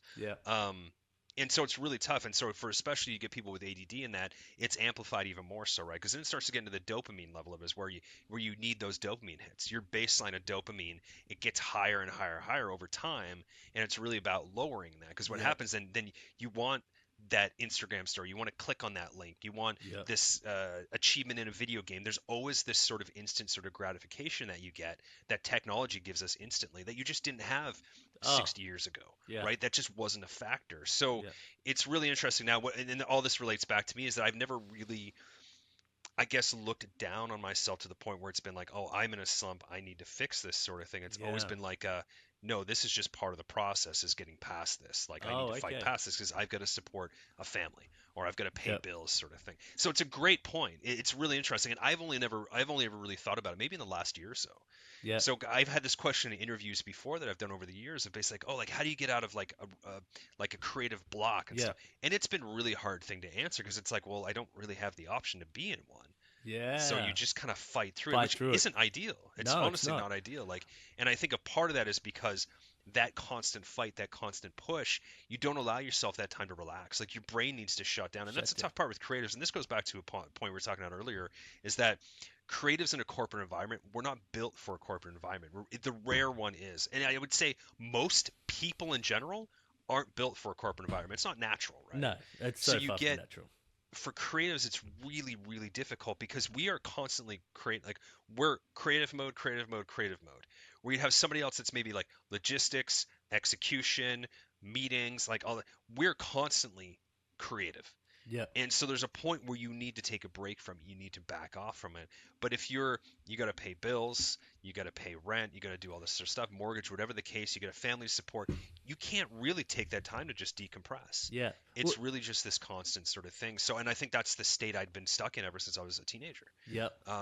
and I've got a wife. She's got a lot of health issues. She can't work. So there's that as well. That it's like, okay, well, I'm doing this for both of us. I really don't have the luxury to have a slump or an uncreative block. You really just have to fight through it. Which again, it's not the healthiest thing, especially for creatives that want to, not burn the fuck out. Yeah. Well, I even think in the in the corporate world, they should see that, like, you're asking you would not ask a athlete to just run all the time, and then like let them say that, and you'd be like, okay, you need your 3 respite days or whatever. I really think they would get more out of creatives if they were like, hey, here's your projects, blah, blah, blah. A good manager or a good leader that's the one up from them would be like, hey, let's give you a couple of days off. Here's either take a day with the family or go down into the chill out room and play video games or veg out. What do you need? You know what I mean? Come back a little refreshed, even if you're in the corporate building and they're like, we still need you to be on here. But if they give you that freedom for you not to feel the stress about trying to get to that next deadline or get this one out of the way so you can just throw another one in there straight away. Yeah. And that's the tough part now, especially with all these people getting laid off. I mean, in my industry specifically, but even tech too. Tech's really hurting too. Yeah. That a lot of it is they're now trying to get less people to do more work. Yep. Right. And that's the tough part. And a lot of stuff's changed. Work environments change, work cultures change. But now it's a lot of these people getting laid off. You now have people take on 2-3 times the workload. Yep. So now those opportunities to kind of decompress or chill or take breaks, they're almost non-existent. And when I was working at Nintendo, when I first moved there was only me and another designer for all of the web design in North America. Mind you, we would contract out some stuff, but still, you're then doing the creative direction for that. You've got to go and do all the production design. Now, they have way more designers, and I look back and I'm like, how did they think that we would be, like, happy? You know what I mean? Back when web design was a lot harder, too. Yeah, well... a lot more time consuming. Yeah, it's all relative, I think, with that stuff, because then you've got, like, so many... Like, it's the FAA or some, like, rules that you have to do for, like, all different parties, like someone that's blind or that can only see through. Like, so you have to make all these adjustments. So that's fair. That's fair. There's a whole bunch of different stuff you have to deal with. But anyway, all right. Next question: what is a kind act someone has done for you that sticks with you? There's been a lot. Yeah, there's really been a lot. I've been really fortunate to meet some incredible people, and I think there's a lot of incredible people. I would argue most people are. Yeah. But I mean, even more recently, just my neighbor here who lives next to me, which I super fortunate, ended up being when we first moved to Portland. My wife had picked out a hairdresser that she specifically wanted, and she's like, "Oh, it works with just sustainable products, like no heavy chemicals, all this stuff for the hair." So I had somebody picked out specifically. I set up an appointment with her. We moved, and got talking to my neighbor. And it ends up my neighbor, it's his wife. Oh. Like my literal neighbor that lives here, it's his wife that my wife had picked out to cut. Had no idea, way. No clue whatsoever. And it ends up he works in the same industry, the footwear industry. He owns his own studio, does photography for Nike, for Allbirds, Adidas, Proto, like all these brands, and has been doing it for years. Him and his business partner. So him and I have been able to collaborate on a lot of cool stuff and that. But just really creative guy. But he's really good at putting himself out there, which I always really liked. And sort of, we always talk and hang out and chat and stuff, work on music, jam, do all these sorts of things. But he's always like, "Oh, hey, I made you this thing, or I made you this card, or it gets you something for your birthday, or just drops off, doesn't make a lot of hoopla, just leaves it at your front door," and just always really has these nice sort of things to do. And I always really liked that because I was never really particularly good at that. Not being nice, but just knowing, being in tune and making stuff for people, and especially being digital. Like I wasn't making stuff with my hands as much sort of thing either. So it was just always really nice for him to kind of like go out of his way to do that sort of thing, and to kind of like make you feel like you're seen sort of thing. And I always thought that was nice. And he's doing it for his like nephews. He's doing it for his cousins. He's always making something by hand. So like cool. I did some weird AI thing when AI was first popping up into the sort of the public. Did some weird AI thing based on a sketch I did. He loved it. A couple weeks later, he's made a sculpture of it. No way. Like I had no idea. That's crazy. Which is cool. Yeah. So just cool stuff like that. And so it's always kind of like it always kind of stuck with me. How you doing on time? We're good. I've just got in 1 sec. Yeah, no, all good. Do your thing. Someone just had to come to the office. No, you're good. Even though I book out the office at my home. Yeah. Funny how that works. Yeah. But no, and then Under Armour more recently, honestly, a lot of people Under Armour, like I was saying, great people, incredible talent. But just the amount of I've been gone for 2 months, a little over 2 months now, and still, I mean, just as we were talking, had someone from Under Armour text me, just like, hey, how you doing, man? Like, good. Like, how are things going? Like, and just things like that. It's those small things. Like, people don't need to make you stuff. People don't need to buy you cards. It's just a matter of saying like, hey, how's it going? And that's how I've always tried to approach my leadership style as well, is really just trying to treat people like they're humans, being empathetic with them, understanding how they learn, understanding how they interact. Like, and I think part of the ADD diagnosis with me has helped so much in just trying to understand other people. And really, there's a book, I actually have it right here. It's called This Leadership and Self-Deception. Yep. It's a really well-known book. Look at all the tabs you have. Yeah, I know. Yeah, exactly. Yeah. And it's an interesting book, for better or worse. It's kind of corny how they teach the lesson that they teach in it, but it's well done. It's effective. All those books, like, cause there's been so many that I've read. They're all corny, but as long as you're pulling something out from it, exactly. You're like, there's pieces, and you're like, okay, I can take that. Yeah.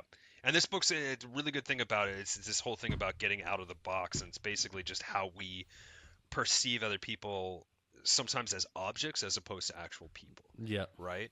And it's kind of interesting of sort of how we get in that mindset, the result of that mindset, and then how to get out of that mindset was always really kind of interesting. And it struck me as, especially coming from sort of the interactions and things that I've had over the years and stuff. I love people. I've interacted with people. I love leading people. I love doing all that stuff.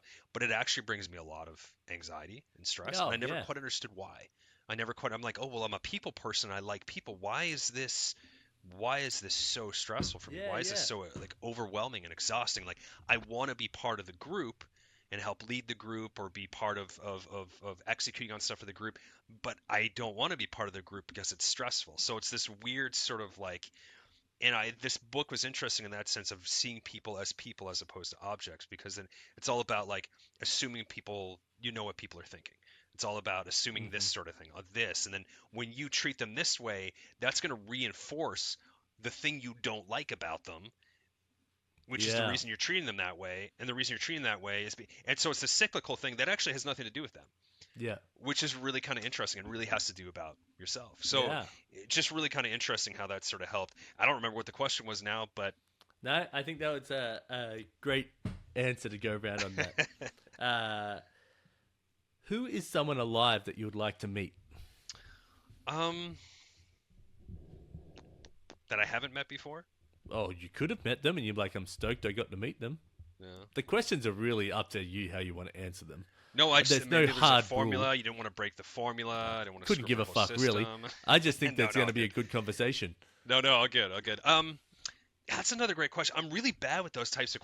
If you couldn't tell, I'm really bad with those types of questions. Who would I want to meet? So lately, I have seen Childish Gambino or Donald Glover in interviews, and I'm like, I feel like I want to meet this dude and just like hang out. You know what I mean? Because he's so creative and he executes so well on his creativity that I'm like, how can I like soak some energy off of that, or how can I like pick that brain and just get that little nugget out of it? You know what I mean? Yeah. No, that's a good point. Yeah, it's. Yeah, I think for me it might be Sade, the singer. Oh, okay. Yeah, I think she's one of my favorite vocalists ever. I'm actually wearing a Sade t-shirt right now, funny enough.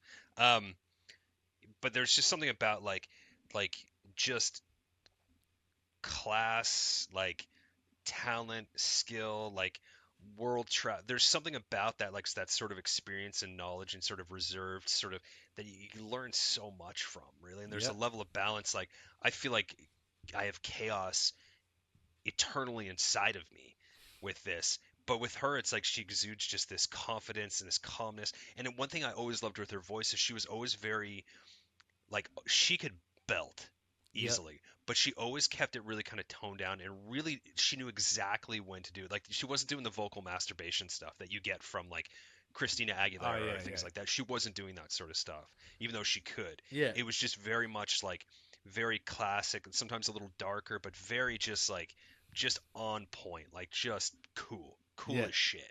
And she'd probably be one of the people that I think like, I could learn a lot from this person. And Yeah. not so much like I'm not into celebrities at all. It's not my thing at all. But just as a person, there's like you said, with Childish Gambino, it would be cool to just hang out with them, Yeah. like, and just pick their brain and just kind of see what they're all about, because they just seem like an interesting person. Interesting person. Childish Gambino is a great example. Is he's got the celebrity and obviously all the work it took to get to that point. But once you get to that point, that's when you can really start to be creative, because it's not about the money anymore. It's not about making it. It's about, now I want to make stuff that I want to make. Yeah. Want to make cool shit. Yeah. I want to make stuff for me. And that was always my approach. And I think one of my earliest interviews I ever did, and there was something I said, and I said, I want to make art for myself. And I always said, make art for yourself in a time everybody else will follow. And there was always something I tried hard to do, was I just wanted to make stuff that I wanted to make. Yeah. Stuff that I would like to have in my house, or stuff that I would like to listen to, or stuff that represented who I was as an individual. And I think in some cases it's paid off, and in other cases maybe not. But that's always been the sort of approach. And I think that's something like Sade was always doing something that wasn't necessarily mainstream. Yeah, like, she's got a ton of hits, but it was never like, when you think of like mainstream 80s pop, Sade almost never pops up, right? Do you know what? I'm going to have to go back and listen to it, because I cannot for the life of me think of a Sade song. I think probably one of her biggest, or if not her biggest hit, was Smooth Operator. Oh. Yeah. And it's not my favorite song of hers, but there's a reason why it was probably her biggest hit, because it's probably the most digestible. Yeah. But still a great song. Yeah, okay. A great song. But no, she's got, oh man, some of her albums, like Lovers Rock, there's a couple of albums where it's almost every song, and there's like, oh, this could be a single. And then on some of her albums, almost every song has been a single. So it's kind of crazy, like, maybe not almost every song, but a lot of them sort of thing. But she's got so much, like Your Love Is King is another one. That's another big hit of hers. Smooth Operator. And then what's her big, one of her other big ones is, what can I remember right now? It's like Ordinary Love. No Ordinary Love. Oh, okay. That one you'll recognize too. Very emotive, very dramatic, very just like, it's still probably one of the best songs of the 80s. Okay. Yeah, it's definitely up there for I'll sure. give it a listen. I'm going to listen to Dead Astronauts this weekend. Yeah, give it a go. Yeah, we just played a festival show in Leipzig, Germany. Wow. I think over a month ago now, month and a half maybe now. Oh, that's cool. Yeah, a while ago, yeah. And so it kind of worked out. I was going to be my busiest design season with Under Armour. I had like 4 totally new shoes I was working on. I had projects going on with the lab and with innovation, all this sort of stuff. And right smack dab in the middle of that was going to be this festival show. Oh. So it's just like, I don't know how I'm going to juggle this. Like, this is going to be, I think it was the workload at Under Armour for that season was probably the biggest workload I've ever had in my whole career. Oh, far out. And then I got laid off like 2 weeks before the show was going to happen. And it was just like, I can enjoy this. And it was just focused on the show. Yeah, it was perfect. Yeah, it was awesome. Perfect. So that was really great to be able to do that. But yeah, no, so it just played a festival show, just released that album, already working on the next album, but I won't get into too much detail about that. But just that process again, it's that craft in the process. And what's great with the band too is that I get to flex all the graphic design muscles. I get to flex all my video editing muscles. I get to flex all these sorts of things that I can do. Like, I've edited a bunch of our music videos, storyboarded. Like, and so just really, the band is sort of the culmination of all these sort of creative things are basically going towards the band, which is great. I mean, some are great skills that some are amateur, some are pro level, some are not even amateur level, but it's all these sort of things I've been able to kind of put into the band, which is great. And it's very much a sort of expression of who I am, but also the people that I collaborate with. Slade, for example, my bandmate, he's been wonderful. So much of his soul goes into this thing and his own band, and then he produces for tons of big bands, which is great. So he's able to be part of this whole thing and flex all these different muscles. And you're the same situation too. You've got all these sort of creative outlets or expertise and things that you've developed, both on a technical side from website building and an illustration side. You've got a really sort of unique amount of sort of creative skills in there, and you're able to flex those in different. I think don't know. that's really what a real creative is. I don't have much muscles to flex, so I think they're still growing in some areas. Brain muscles, yeah. The rest don't matter. You're fine. You're good. You're married, you got kids, you don't got to worry about it.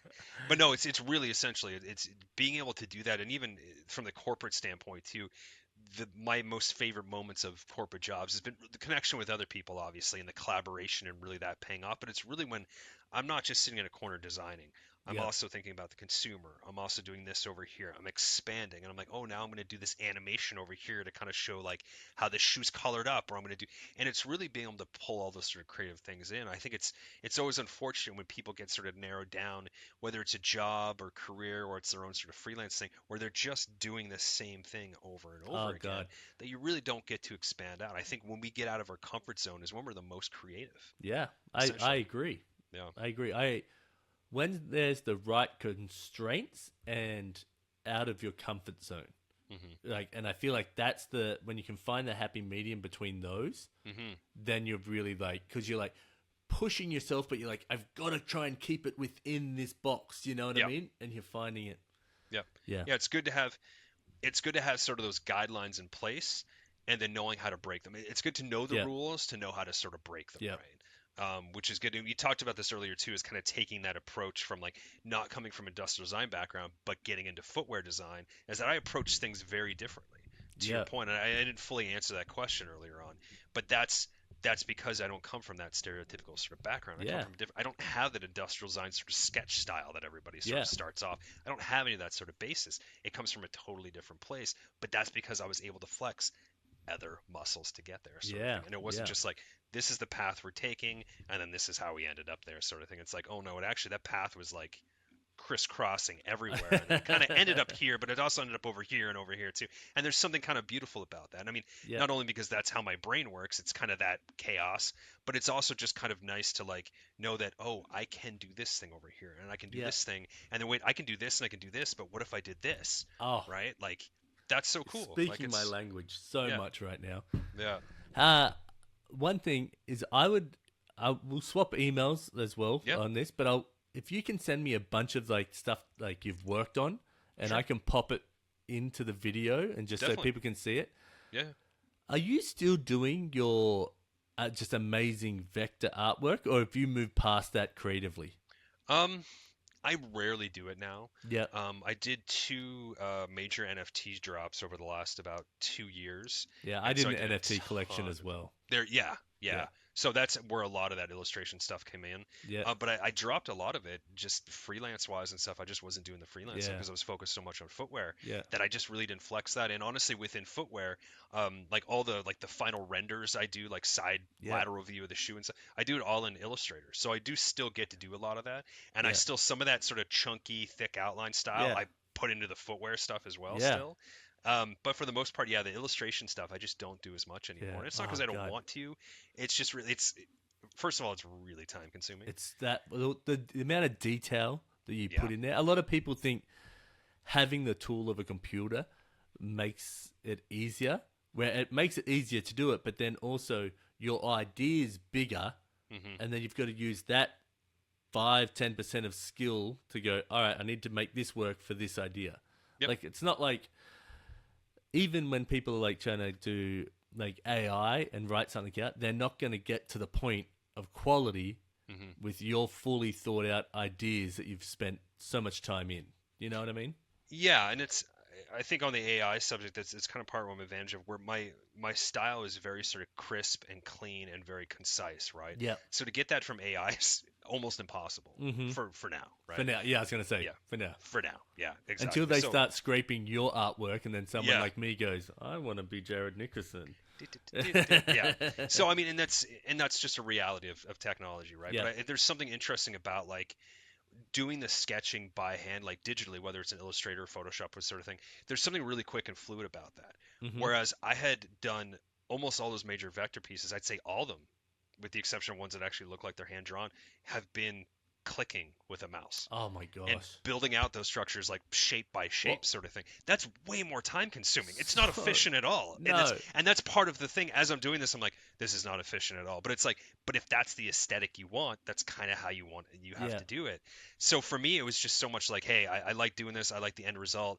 But it's really the process of like the clicking, the build. It's actually incredibly inefficient. Yeah. And for my brain, it's just like inefficiencies, they get pushed to the side. Oh. So there's just been this constant sort of battle and fight with like the efficient, I'm working freelance, I need to guard my time, I need to make sure this, and like, oh, but I need to execute on the style that the client wants. That is literally the most complicated style I could probably throw at this, and it's a huge pain in the ass. So it's just been this constant sort of struggle. So not having that struggle has actually been kind of nice. Yeah. So I think on the fun side, so even for our latest album, what I did is each song has its own artwork. Oh, and there's a full art book with it as well, like a 32-page art book. But what I did is I basically took a sketch that I would do, just a really rough sort of like sketch of like a portrait of a woman sort of thing. Yep. Then I would take lyrics from the song, and then I put both through an AI algorithm. And then that output, I'd get maybe 10, 20, 30 images, and then I'd composite all the parts I liked from the image and then digitally paint stuff.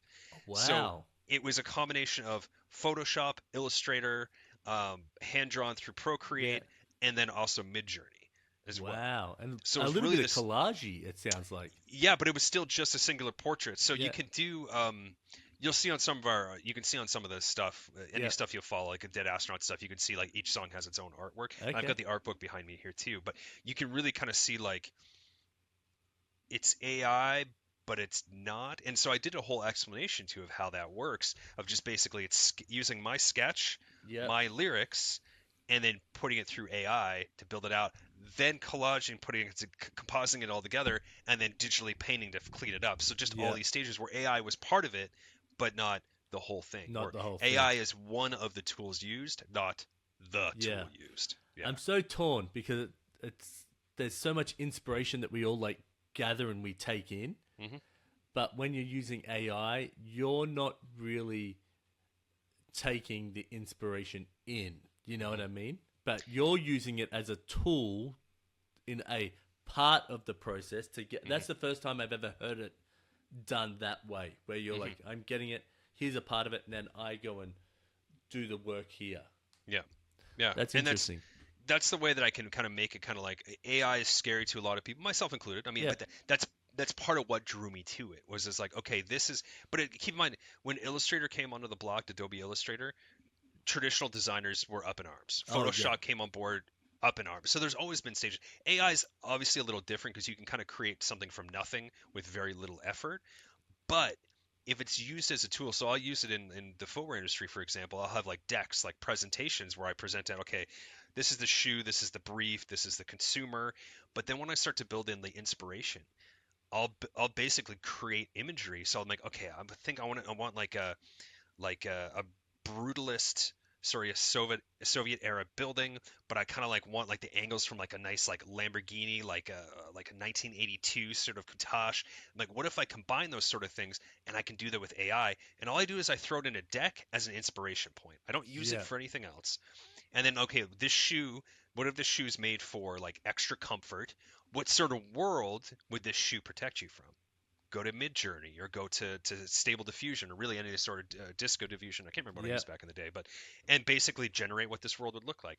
Put it in the deck as well. So it's a great tool for storytelling, great tool for inspiration. I remember browsing the internet 3-4 hours some nights looking for inspiration, looking for that perfect image. I can just go on Midjourney and be like, okay, blah, blah, blah, blah, this angle, this style, rendering, ray tracing, subsurface scattering, this size, done, and then have my pick of whatever I want. Like, that's an incredibly powerful tool to use as a creative. It's not the tool, but it's a small part of the overall sort of thing. So can't tell you how much I enjoy your perspective on using it as a tool like that.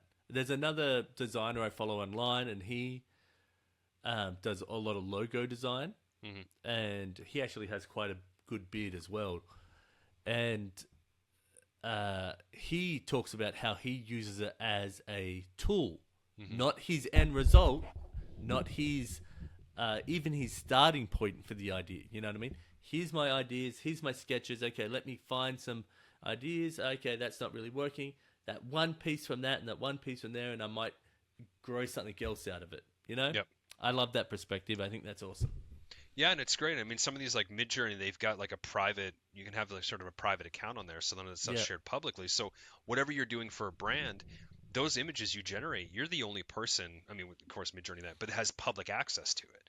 So then that brand can own those images on their own as an inspiration point, right? Which is really interesting too. So it's, again, like any tool, it can be abused, and it has been, and it will continue to be. Yeah. And it doesn't mean that it shouldn't be there. It's like traffic lights. Like people run traffic lights all the time. Doesn't mean that they shouldn't have traffic lights. Like it's still a vital. Okay, you know what? That's actually a terrible example. That was a dumb example.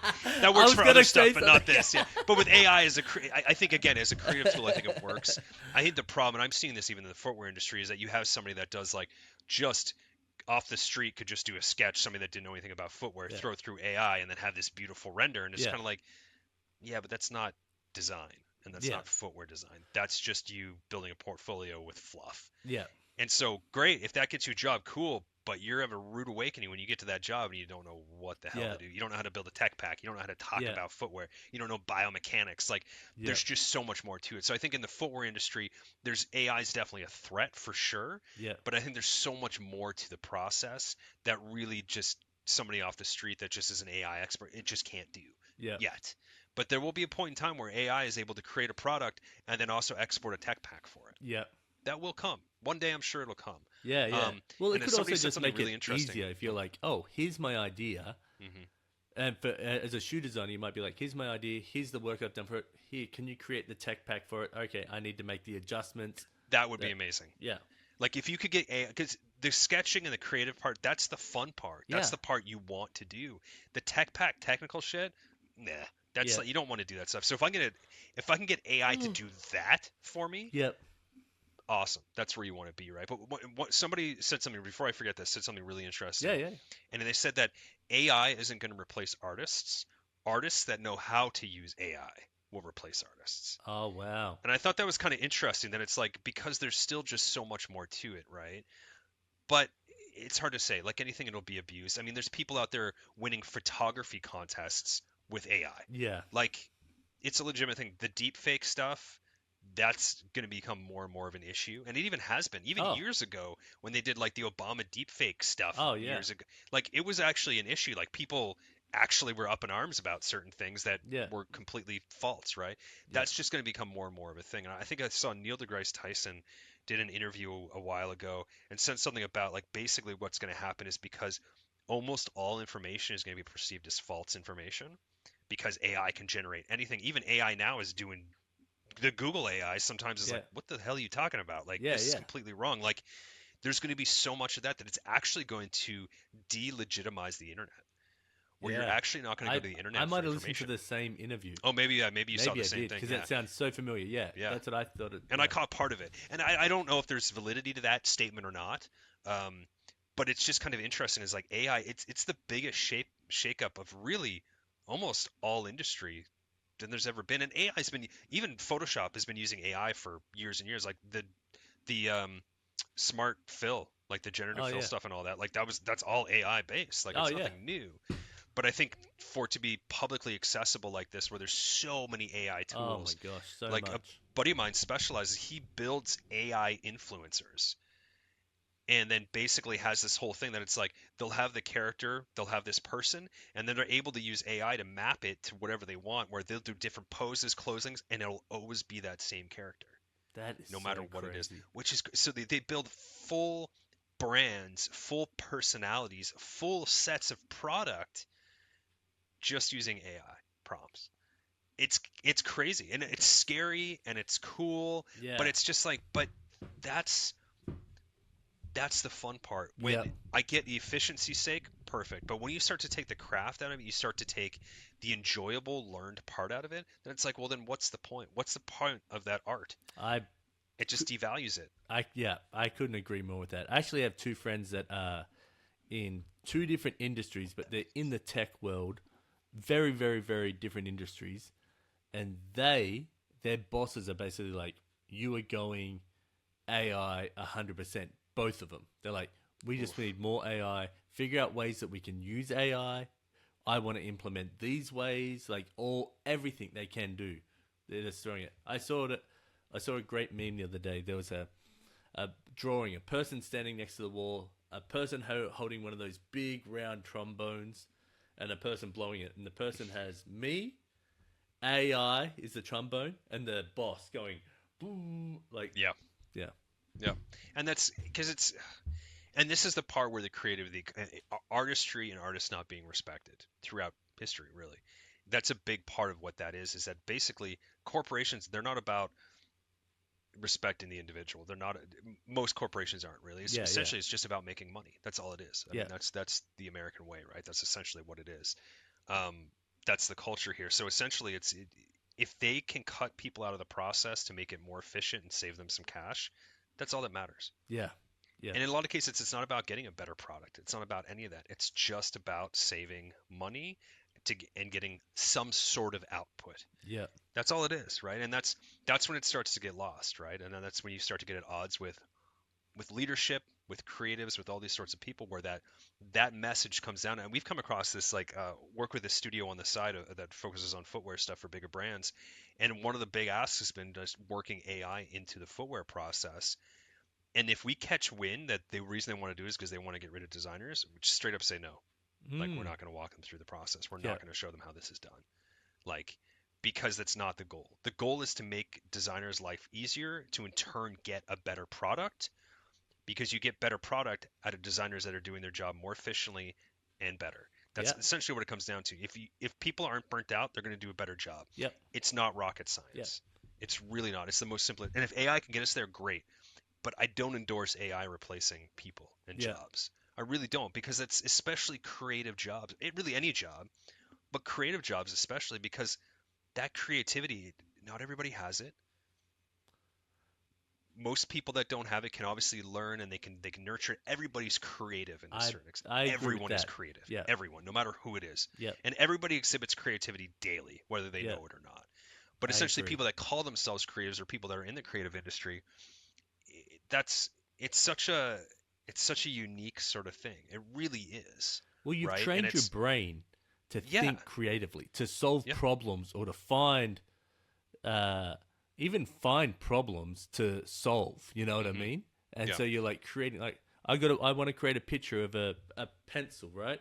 And I'm like, okay, I've created the problem. Now I've got to find the solution. What does that pencil look like? Is it pink, purple, lead? Like, you have to solve and problem solve and all that stuff, but your brain is trained to have those neuron paths find it differently. Yeah, to ask why. To like, it's interesting with so much people. Oh, it's like something sticky from this, like, I'm fidgeting with something on my desk, and I got something sticking in my face. So that's okay. I had a terrible night's sleep last night, so I've been like trying not to yawn this whole time. Oh, and so I've been like. No, all good. You know what you do? Just give me a heads up, and then I'll be, okay, that's fine. You can yawn as much as you want. Yeah, no. No, I get it. But yeah, I can't remember what I was going to say. But yeah, it's just interesting, like, really with the creative fields and stuff, is that people that, like, my father is a great example. Like, he doesn't consider himself creative at all. Super religious guy, super sort of like does his thing high up in the church that they're in and all that stuff. I'm not part of that. That's their world. But I talking to him, and he does like Bible studies. He does all this sort of stuff and that. But within that, he figures out how he's going to give a sermon, and he pieces together these things, and he comes up with an illustration that he's going to use to tell a point. And I'm like that is creative. Like, you're not making something aesthetically pleasing in front of you. You're doing something different. You're telling a story and teaching a lesson creatively. Like, that's super creative. In fact, there's a lot of creatives that wish they had that creativity. That don't. Like, that's a big deal. So, like, and the day that you structure your day, even part of like people that are in leadership roles that are building out calendars and building out ways to teach their best way to teach sort of people underneath them, or how to guide or leadership in themselves. That's problem solving. That's creativity. Like, I try to figure out how to teach somebody specifically something that has a different way of learning something. That's creativity. Like, we do it every single day. Yeah. We just happen to have the luxury of like imagining something and then making it a thing. Yeah. That's the advantage we have, right? So I think there's something about that it can't be lost. Yeah. But who am I to say, right? We evolve, we change, society, cultures change and evolve. Whichever way it's going to go, right? I agree. Okay. Yeah. We have 3 questions left. All right. Okay. When's the last time you rode a bike? Oh, I think I was in Osaka. No, it's not true. Actually, I bought a bike since then. So I have a bike. So I think last summer was the last time I rode a bike. Okay. What type of bike do you have? It is, I think it's a Specialized, actually. Oh. Yeah, I think so. It's a gravel bike. Oh, okay. I clearly haven't touched it in a year. So gravel bike. And I got it because there's these nice trails. Like, actually, the road that we live on is part of like a number 4 trail system here in Portland, cool. which is really cool. But it's got a gravel bike. I'm like, great, I can ride it to work, and then I can also ride it on some soft trail stuff. Yeah. The trail here is like rocks like this big. Oh, wow. Doesn't work with a gravel bike at all. Oh, So, okay. yeah, I ended up just not riding it as much. So, but that's my excuse for being lazy. But yeah, about a year ago. Yep. Okay. 3 things that you were grateful for. My wife. Yeah. Is just awesome. Yeah, she's a trooper. She's all the health issues she's had, all this sort of struggle she's had with the medical system here in the U.S., like all this stuff. She's always such a great person. She's always there for me, always there for our dogs when we had them around. Yeah. Just always there, always super supportive. And I wouldn't be able to do the amazing things I'm able to do, or not amazing things, depending which way you look at it, but I wouldn't be able to do the stuff I can do without her support, without her being there. And I think she's, even with the ADD thing, she started to sense a lot of that stuff early on as well, and just how she's tried to cater to the different ways I learn or the different ways I absorb information and stuff as well. And then her realizing that she's got a bit of that too, which may be what brought us together. So it's just really interesting. So I'm super thankful for her. She's such an incredible person, always super supportive, just wonderful, funny, just a wonderful person. Excuse me, all around. Need some water. What else? I think creativity is another one of those things. To be able to be a creative and really make money out of it is, I mean, I'm not making money out of this second, but being able to make money out of it is quite awesome. I mean, I think one of the best things I ever chose to do was to be in an industry, a creative industry. It's also one of the worst decisions I ever made. Because when you take that creative thing that you find joy in, that you're honing, that you love, that you find escape in, and then you try to make money at it, or you try to turn it into a job, is the dumbest fucking move you can make. Yeah. But also one of the most incredible moves you can make at the same time. So it's been, honestly, overall, it's been incredibly rewarding, especially like on the music side. The music thing, it's a hobby. I'm not in it to make money, be big. I just really love doing it. Yeah. And it's one of the reasons I started up a band, was to have that other sort of creative outlet. I was just doing this heavy illustration work, these big pieces, and it just got to be so, you just get buried in it. So you need that other creative outlet, right? And it's definitely my belief that no matter what creative field that you're in, you need a hobby. You need another creative, whether it's woodworking, or whether it's you're collecting bottle caps. It doesn't matter what it is. You just need those other outlets, those other things to do, right? Yeah. I think it's incredibly important, again, to get yourself out of that specific mode here and mix it up here. And sometimes I'll find I'm stuck here creatively with illustration work. I'll go work on music for a couple hours, and then that reinvigorates stuff, and I'm able to come back to this and reapproach, or vice versa. Right? I feel the same way with if I'm working digitally too much, I will be like, I need tangible. And it might be the fact that, like, what have I got? I have these, like, I don't know if you can see in the back there, these big fake pencils. Which way? That way. Anyway. Yeah. So one day I was like, you know what? I'm just going to drill a hole in that and put an Apple Pencil in there. And then that way I've got this novelty Apple Pencil. So on my iPad. I like that. And I was just like, it all come together in like 15 minutes. And I filmed it and I did it. I was like, I had so much fun. Like, it was an instant, and I was already back re-energized because I'd done the tangible thing. That's awesome. So I try and make sure now that I've drawn a bit. What's a little tangible project that I can do that I can fit in? So that's awesome. That's interesting. Yeah, I like that. Yeah. Number 3. Oh, and the number 3. What am I thankful for? Growing out a great beard. Yeah, exactly. Yeah, exactly. It's these genes. Not so much these genes, but these genes. No, I think I had the reverse. Yeah, exactly. Yeah, the inverse. Yeah, exactly. It depends on whichever one. I mean, you just gotta cater to your strengths. No, I think just the people I've met over the years. Honestly, I've been able to meet just some incredible people, right? Incredibly supportive people, empathetic people, people I love to be around. And I think that's what makes a lot of the jobs, a lot of things when you leave a job, it's like, oh, whatever, that place sucked, blah blah blah. But you always Yeah, remember the people, right? For the better or people. worse, but a Yeah, lot of times for better, really.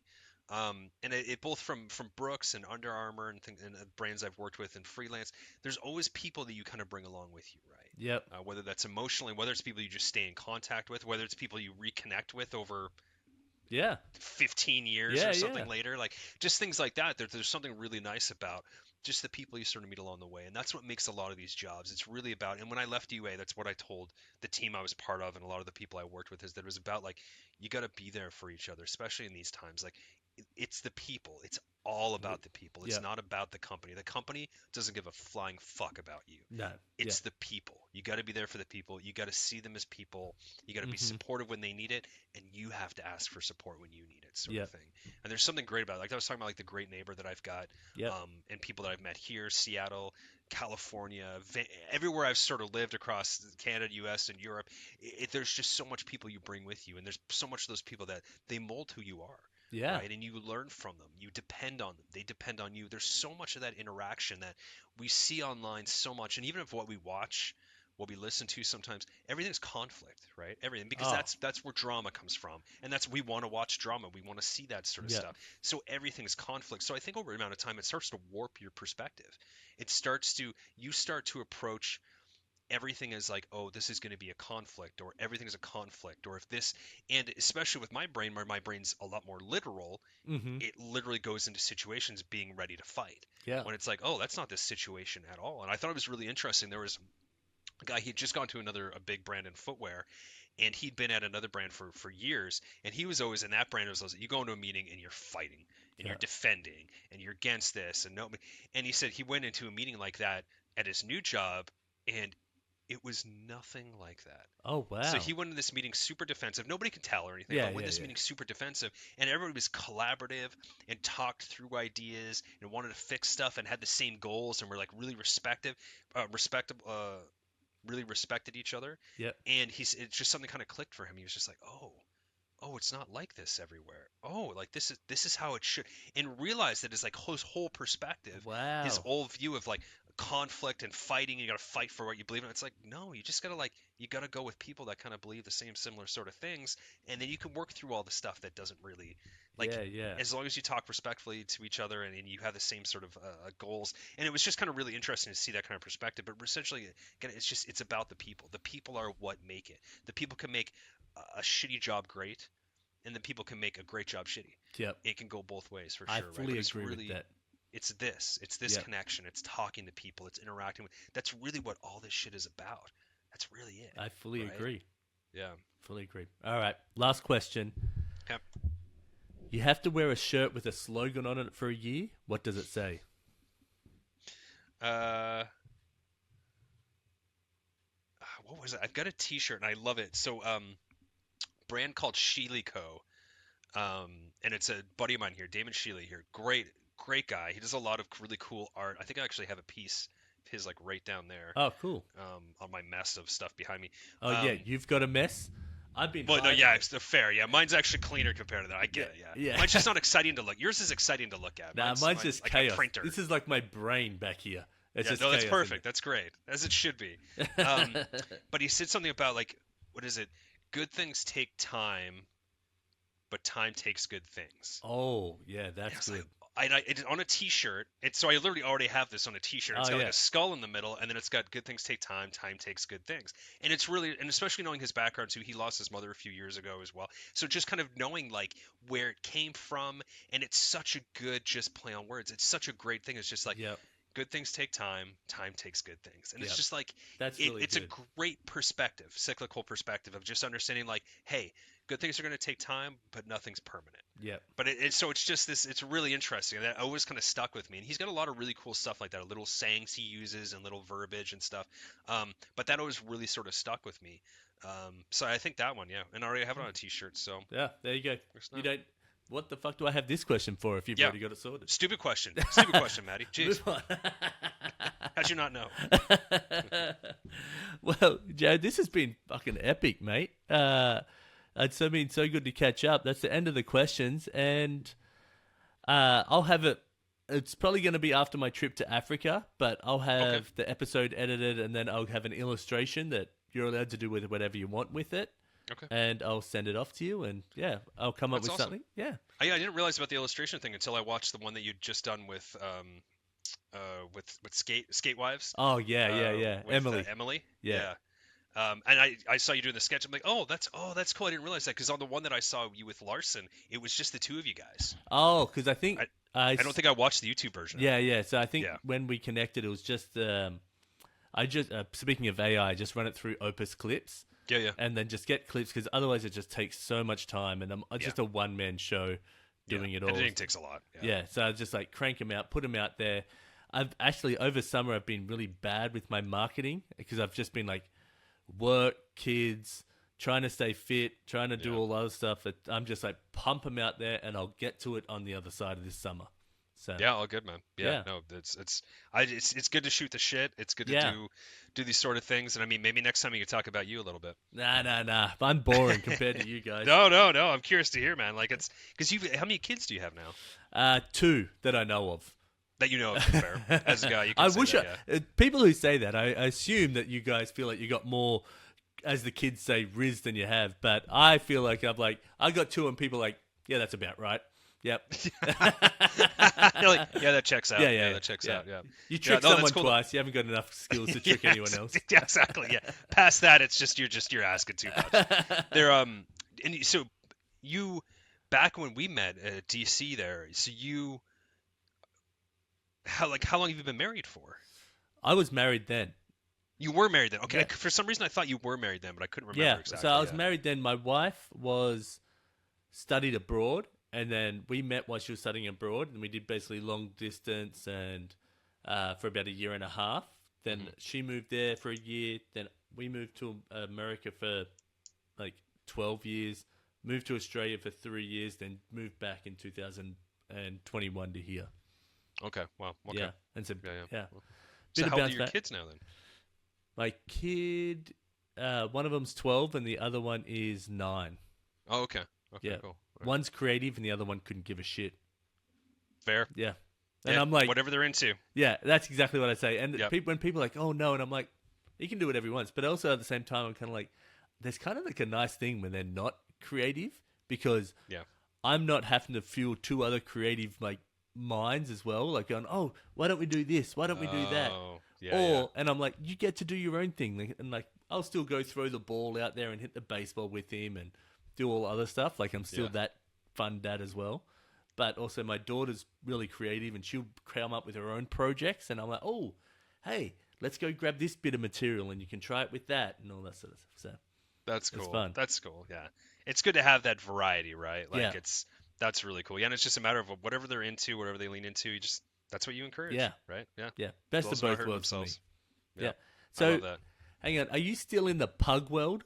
Because you had no. Okay. Our last one, she passed 1.5 years ago. Oh, okay. Now. Yeah. So and no more pets for us for a very long time. We've got I don't know how many different types of birds that we feed. Squirrels. Oh. There's deer. There's coyotes. There's raccoons in this backyard. So it's just like we're good. Yeah. And I'm because of like the ADD anxiety stuff and that I'm not good with small creatures. Like I take care of them, but I'm just it makes me really nervous. And I love animals. Oh yeah. I loved our dogs. They were just the sweetest, smartest dogs. Everybody says that about their dogs. Yeah. Nobody says their dog's dumb, the dumbest dog in the world.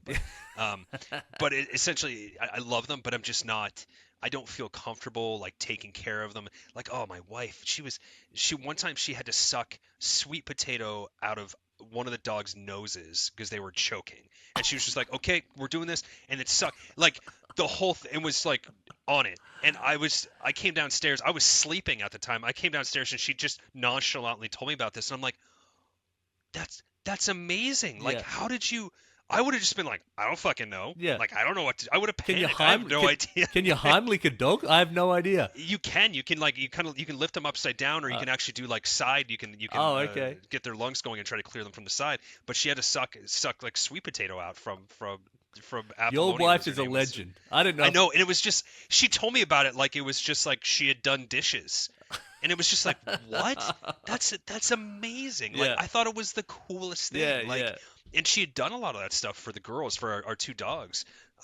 They were sisters from the same litter, the whole thing. She had done stuff like tons of stuff like that for them over the years. It just like split decision, like, oh, I got to make a decision. I got to do this or sort of thing. And it was just always so incredible. Like, I remember one time my one dog, Persephone, we were at a dog park, which we didn't take him to that often. Dog parks are actually pretty stressful for most dogs. People don't quite realize that. And so one of the times we took him to a dog park, and there was a big pit bull there, and the pit bull was a sweetheart. That's the nicest dog. I actually really love pit bulls, but they obviously get a bad rep. But the pit bull was sniffing her and wouldn't leave her alone. And she's a pug. She's like 15 pounds. She's small, little white dog, and it sniffs her a little too much. She turns around and just snaps at this pit bull, and the pit bull had to have been 70 pounds. It was a huge dog, and snaps at her, and the pit bull just stops for a second, and I'm like, great, this is where I die. I die defending a 15-pound dog. I'm like, this is it. This is the end of the road. But I was willing to give my life for that dog in that moment. But it's just funny, like, just super impressive, like with Jen, just being able to like handle that stuff. It's just awesome. But no dogs. No dogs for a long time, I think. Well, at least you got all your squirrels out there. You're going to be Dr. Doolittle of Portland. Yeah, exactly. Yeah. And that's it. They'll eat out of our hands. Like, we've got, like, the jays are part of the corvid family, so they're ultra intelligent. We've got blue jays out there. Oh, blue jays are so beautiful with that blue that goes into the black. Yeah. That, like, nice gradated, like, blue to black. Yeah, they're gorgeous birds. Their noises, though, are not gorgeous. They make some of the worst screeches you'll ever hear. That and crows. You think if crows were so smart, they'd be like, you know what? Let's put on a better tune so people want us around. But you know what's cool with crows is each one of them has different calls.